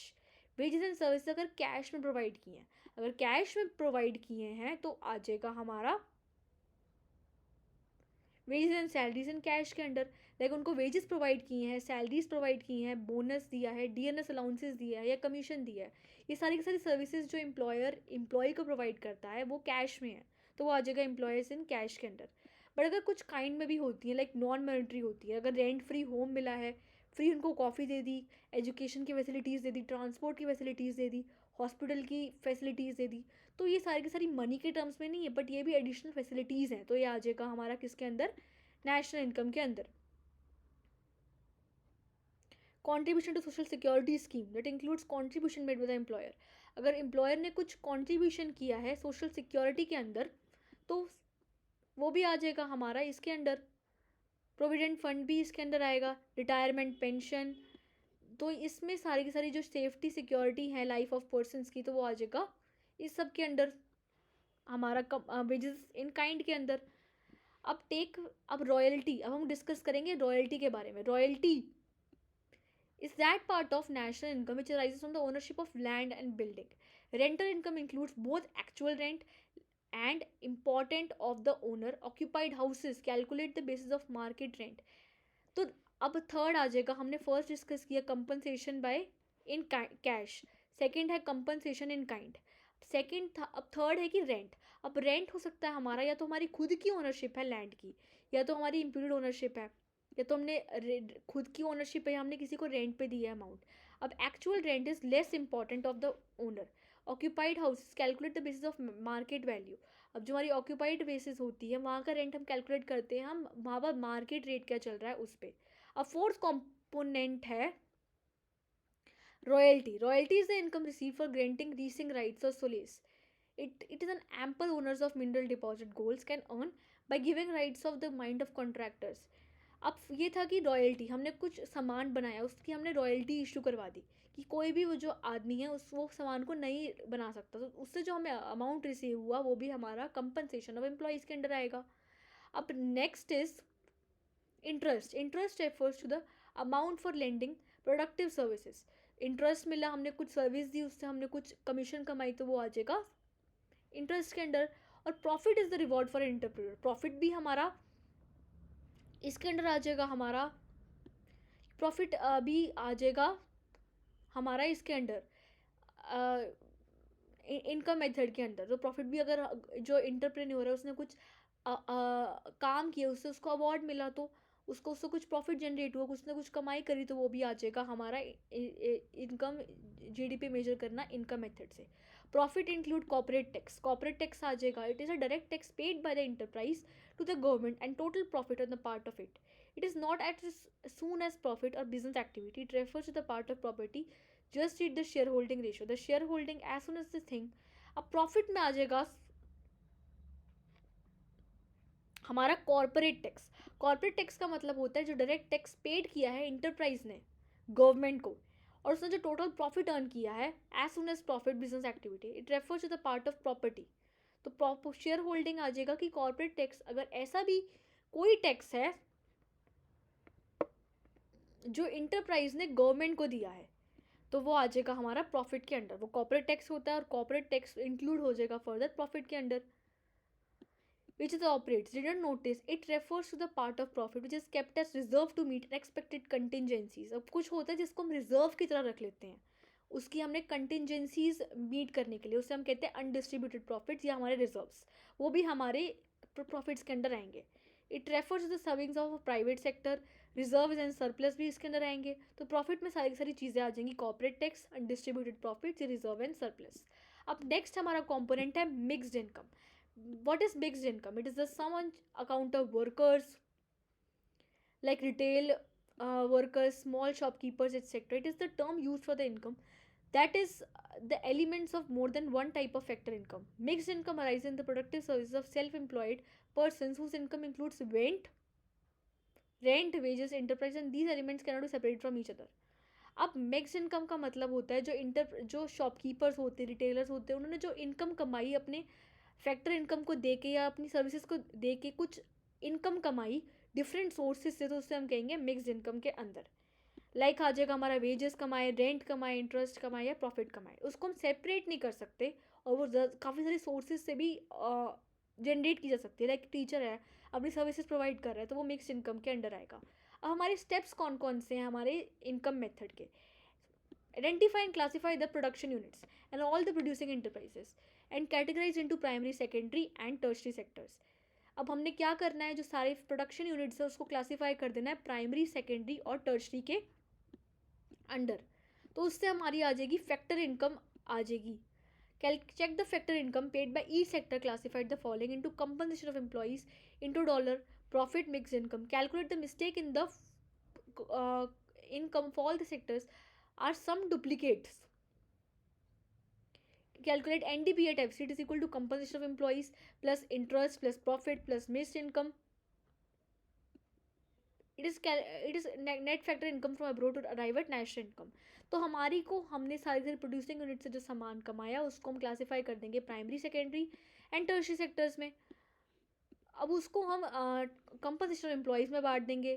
कुछ हमारा आ जाएगा मिक्स्ड इनकम के अंडर, कुछ आ जाएगा डोमेस्टिक इनकम के अंदर। तो कंपनसेशन ऑफ एम्प्लॉयज़ प्लस हमारा जो मिक्स्ड इनकम है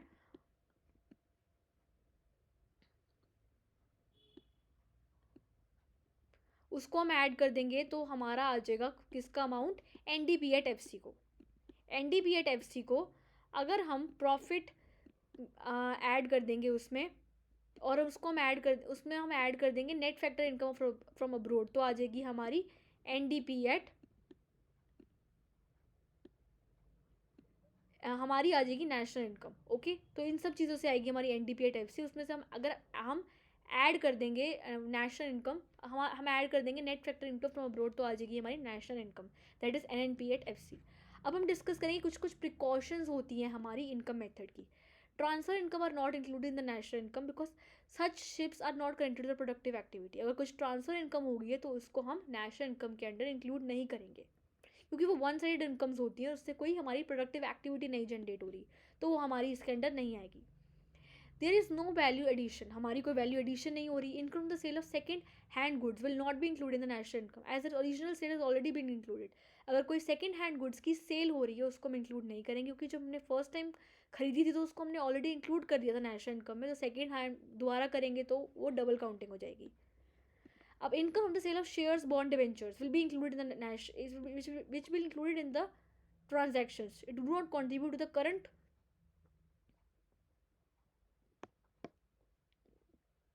look of services. अगर कोई शेयर्स, बॉन्ड्स, डिबेंचर्स से हमने कोई अमाउंट रिसीव किया है तो उससे हमारा कंट्रीब्यूट हो रहा है current flow of goods and services का, तो हमारी वो इंक्लूड होगी नेशनल इनकम के अंडर। अगर कोई विंडफॉल गेन हो रहे हैं, विंडफॉल गेन से हमारा क्या मतलब है? अगर कोई हमें अनएक्सपेक्टेड गेन हो गया, value of good fried by the owners and being told payments out which will not be included in the national income, तो इसको हम इंक्लूड नहीं करेंगे नेशनल इनकम के अंडर। और इनडायरेक्ट टैक्स को भी हम इंक्लूड नहीं करते नेशनल इनकम के अंदर अगर हम एफसी के अंदर निकाल रहे हैं। हमने इनकम मेथड कर लिया, वैल्यू हमने पहले डिस्कस कर लिया था। हमारा तीसरा टॉपिक रह गया है एक्सपेंडिचर मेथड का, उसको हम डिस्कस करेंगे। It refers to the income by the factors of production in bed the form of expenditure on purchase of goods and services produced by the firm. जितने भी लोगों ने एक्सपेंडिचर किया है फैक्टर्स ऑफ प्रोडक्शन पे, land पे expenditure हुआ है, लेबर पे एक्सपेंडिचर हुआ है, कैपिटल पे हुआ है, इंटरप्रेन्योरशिप पे हुआ है, उसको एक्सपेंडिचर्स को अगर हम ऐड कर देंगे तो आ जाएगा हमारा national income eight expenditure method. It is sum total of final expenditure incurred by, अगर जो हाउस होल्ड ने एक्सपेंडिचर किया है, प्रोड्यूसर्स ने एक्सपेंडिचर किया है, बिजनेस फॉर्म्स ने किया है, गवर्नमेंट ने और फॉरेनर्स ने किया, उस सबको हम ऐड कर देंगे। तो उससे हमारी जो इनकम रिसीव होगी उसको हम कहेंगे हमारी जो इनकम रिसीव होगी उसको हम कहेंगे एक्सपेंडिचर मेथड से हमारी रिसीव हुई है। तो हमारी जो इसको हम डिवाइड करेंगे प्राइवेट फाइनल कंजम्पशन एक्सपेंडिचर में, गवर्नमेंट फाइनल कंजम्पशन एक्सपेंडिचर में और ग्रॉस रिसिप्ट्स में। तो expenditure private final consumption expenditure का क्या मीनिंग है? Expenditure incurred by house holds and private और नॉन प्राइवेट कंजम्पशन एक्सपेंडिचर, जो एक्सपेंडिचर किया है प्राइवेट इंस्टीट्यूशंस ने उसे हम कहेंगे प्राइवेट फाइनल कंजम्पशन एक्सपेंडिचर के अंडर। कंजम्पशन एक्सपेंडिचर बनकर बता general government and law order defence. तो अगर कोई गवर्नमेंट ने एक्सपेंडिचर किया है तो उसको हम इंक्लूड कर देंगे गवर्नमेंट फाइनल कंजम्पशन एक्सपेंडिचर में। और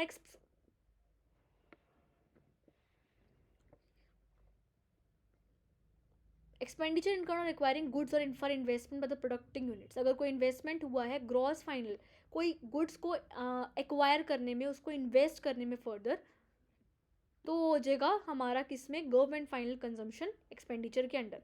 और कुछ होता है हमारा expenditure business fix gross residential investment, उसको हम पब्लिक इन्वेस्टमेंट की तरह ही कहते हैं, या तो हमारा जो फिजिकल चेंज हुआ है रॉ मटेरियल्स का उसमें।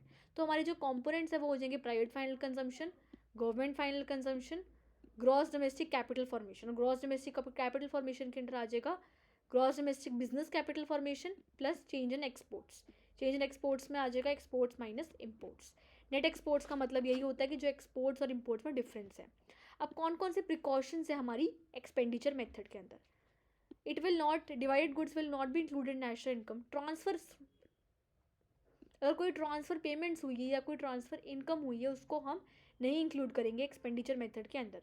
अगर कोई सेकेंड हैंड गुड्स से हमें कोई will not be include expenditure method, second hand goods से हमने कोई एक्सपेंडिचर किया है तो इंक्लूड नहीं होगा इसके अंडर, क्योंकि वो ऑलरेडी इंक्लूड हो रहा है जब हमने उसको फर्स्ट बार परचेज़ किया था, उसको इंक्लूड हो चुका है। परचेज ऑफ फाइनेंशियल एसेट्स, अगर हमने कोई फाइनेंशियल एसेट्स परचेज किए हैं, शेयर्स बॉन्ड डिबेंचर, उसको भी हम इंक्लूड नहीं करेंगे इसके अंडर। अगर हमने कोई current flow of goods and services में कोई फाइनेंशियल एसेट्स परचेज किए हैं उसको तभी भी हम इंक्लूड नहीं करेंगे इसके अंडर। तो ये आ जाएगा हमारी कुछ ना कुछ प्रिकॉशंस इसके। अब हम डिस्कस करेंगे नॉमिनल जीडीपी और रियल जीडीपी का मतलब। The method of GDP is classified as nominal GDP और real GDP. GDP at constant price, अगर हम जीडीपी को मेजर कर रहे हैं कांस्टेंट प्राइस के अंडर तो उसको हम कहेंगे रियल जीडीपी। अगर हम रियल जीडीपी को मेजर कर रहे हैं कांस्टेंट प्राइस में, बेस ईयर के प्राइसेस में, तो उसको हम कहेंगे रियल जीडीपी। अगर हम नॉमिनल जीडीपी को मेजर कर रहे हैं, मतलब एक जीडीपी को मेजर कर रहे हैं करंट ईयर के बेस लेके, तो उसको हम कहेंगे नॉमिनल जीडीपी। और जीडीपी का मतलब होता है जीडीपी डिफ्लेटर का nominal GDP divide by real GDP into 100। तो इसको हम मेजर करते हैं average price of the goods, जितने भी गुड्स एंड सर्विसेज का एवरेज प्राइस है उसको हम मेजर करेंगे। अब हम डिस्कस करेंगे जीडीपी एंड वेलफेयर का topic. GDP is often considered the index of the welfare of people for the mean some sense of material wellbeing among the people depends upon the greater part of the ability of goods and services. हम कई बार GDP को welfare major करते हैं और वो welfare है भी, अगर जितनी भी वेलफेयर हुई है जितनी इकोनॉमी की ग्रोथ हुई है उसको हम जीडीपी से मेजर करते हैं। उससे पता चलता है कि लोग कितने वेलबींग है, उनकी कितनी ग्रोथ चल रही है, कितने वो अच्छे से रह रही हैं। बट कई बार एक एक्यूरेट मेजर नहीं है, कुछ ना कुछ लिमिटेशंस भी हैं इसकी।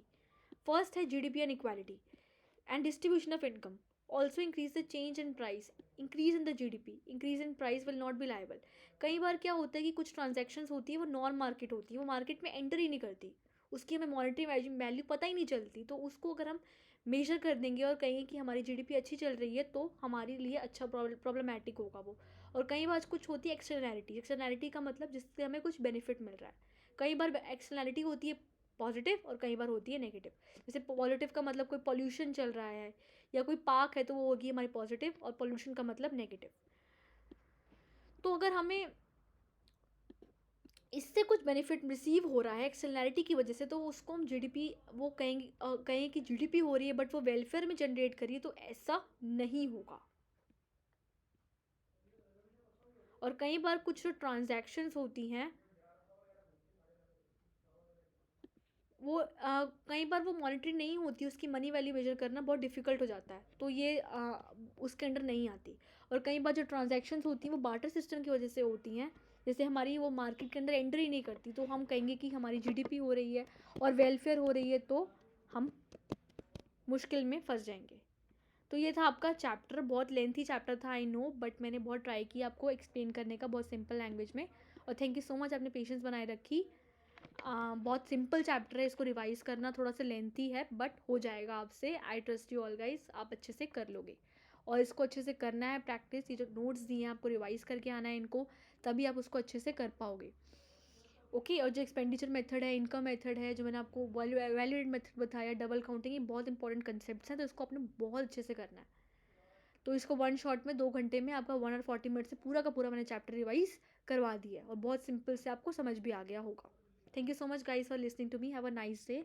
आपको जैसे मैं पहले की तरह बोलती थी कि आपको क्या करना है, अच्छे से खाना खाना है, आपको स्ट्रेस नहीं लेना अपने एग्ज़ाम्स का। बोर्ड्स हैं, बट इतना नहीं है कि बोर्ड्स आपकी लाइफ नहीं है। और आपको पार्क में वॉक करने जाना है, अच्छे से आपको वो लेना है, डाइट लेनी है, फ्रूट वेजिटेबल्स खानी है, और अपनी हेल्थ का अच्छे से ख्याल रखना है।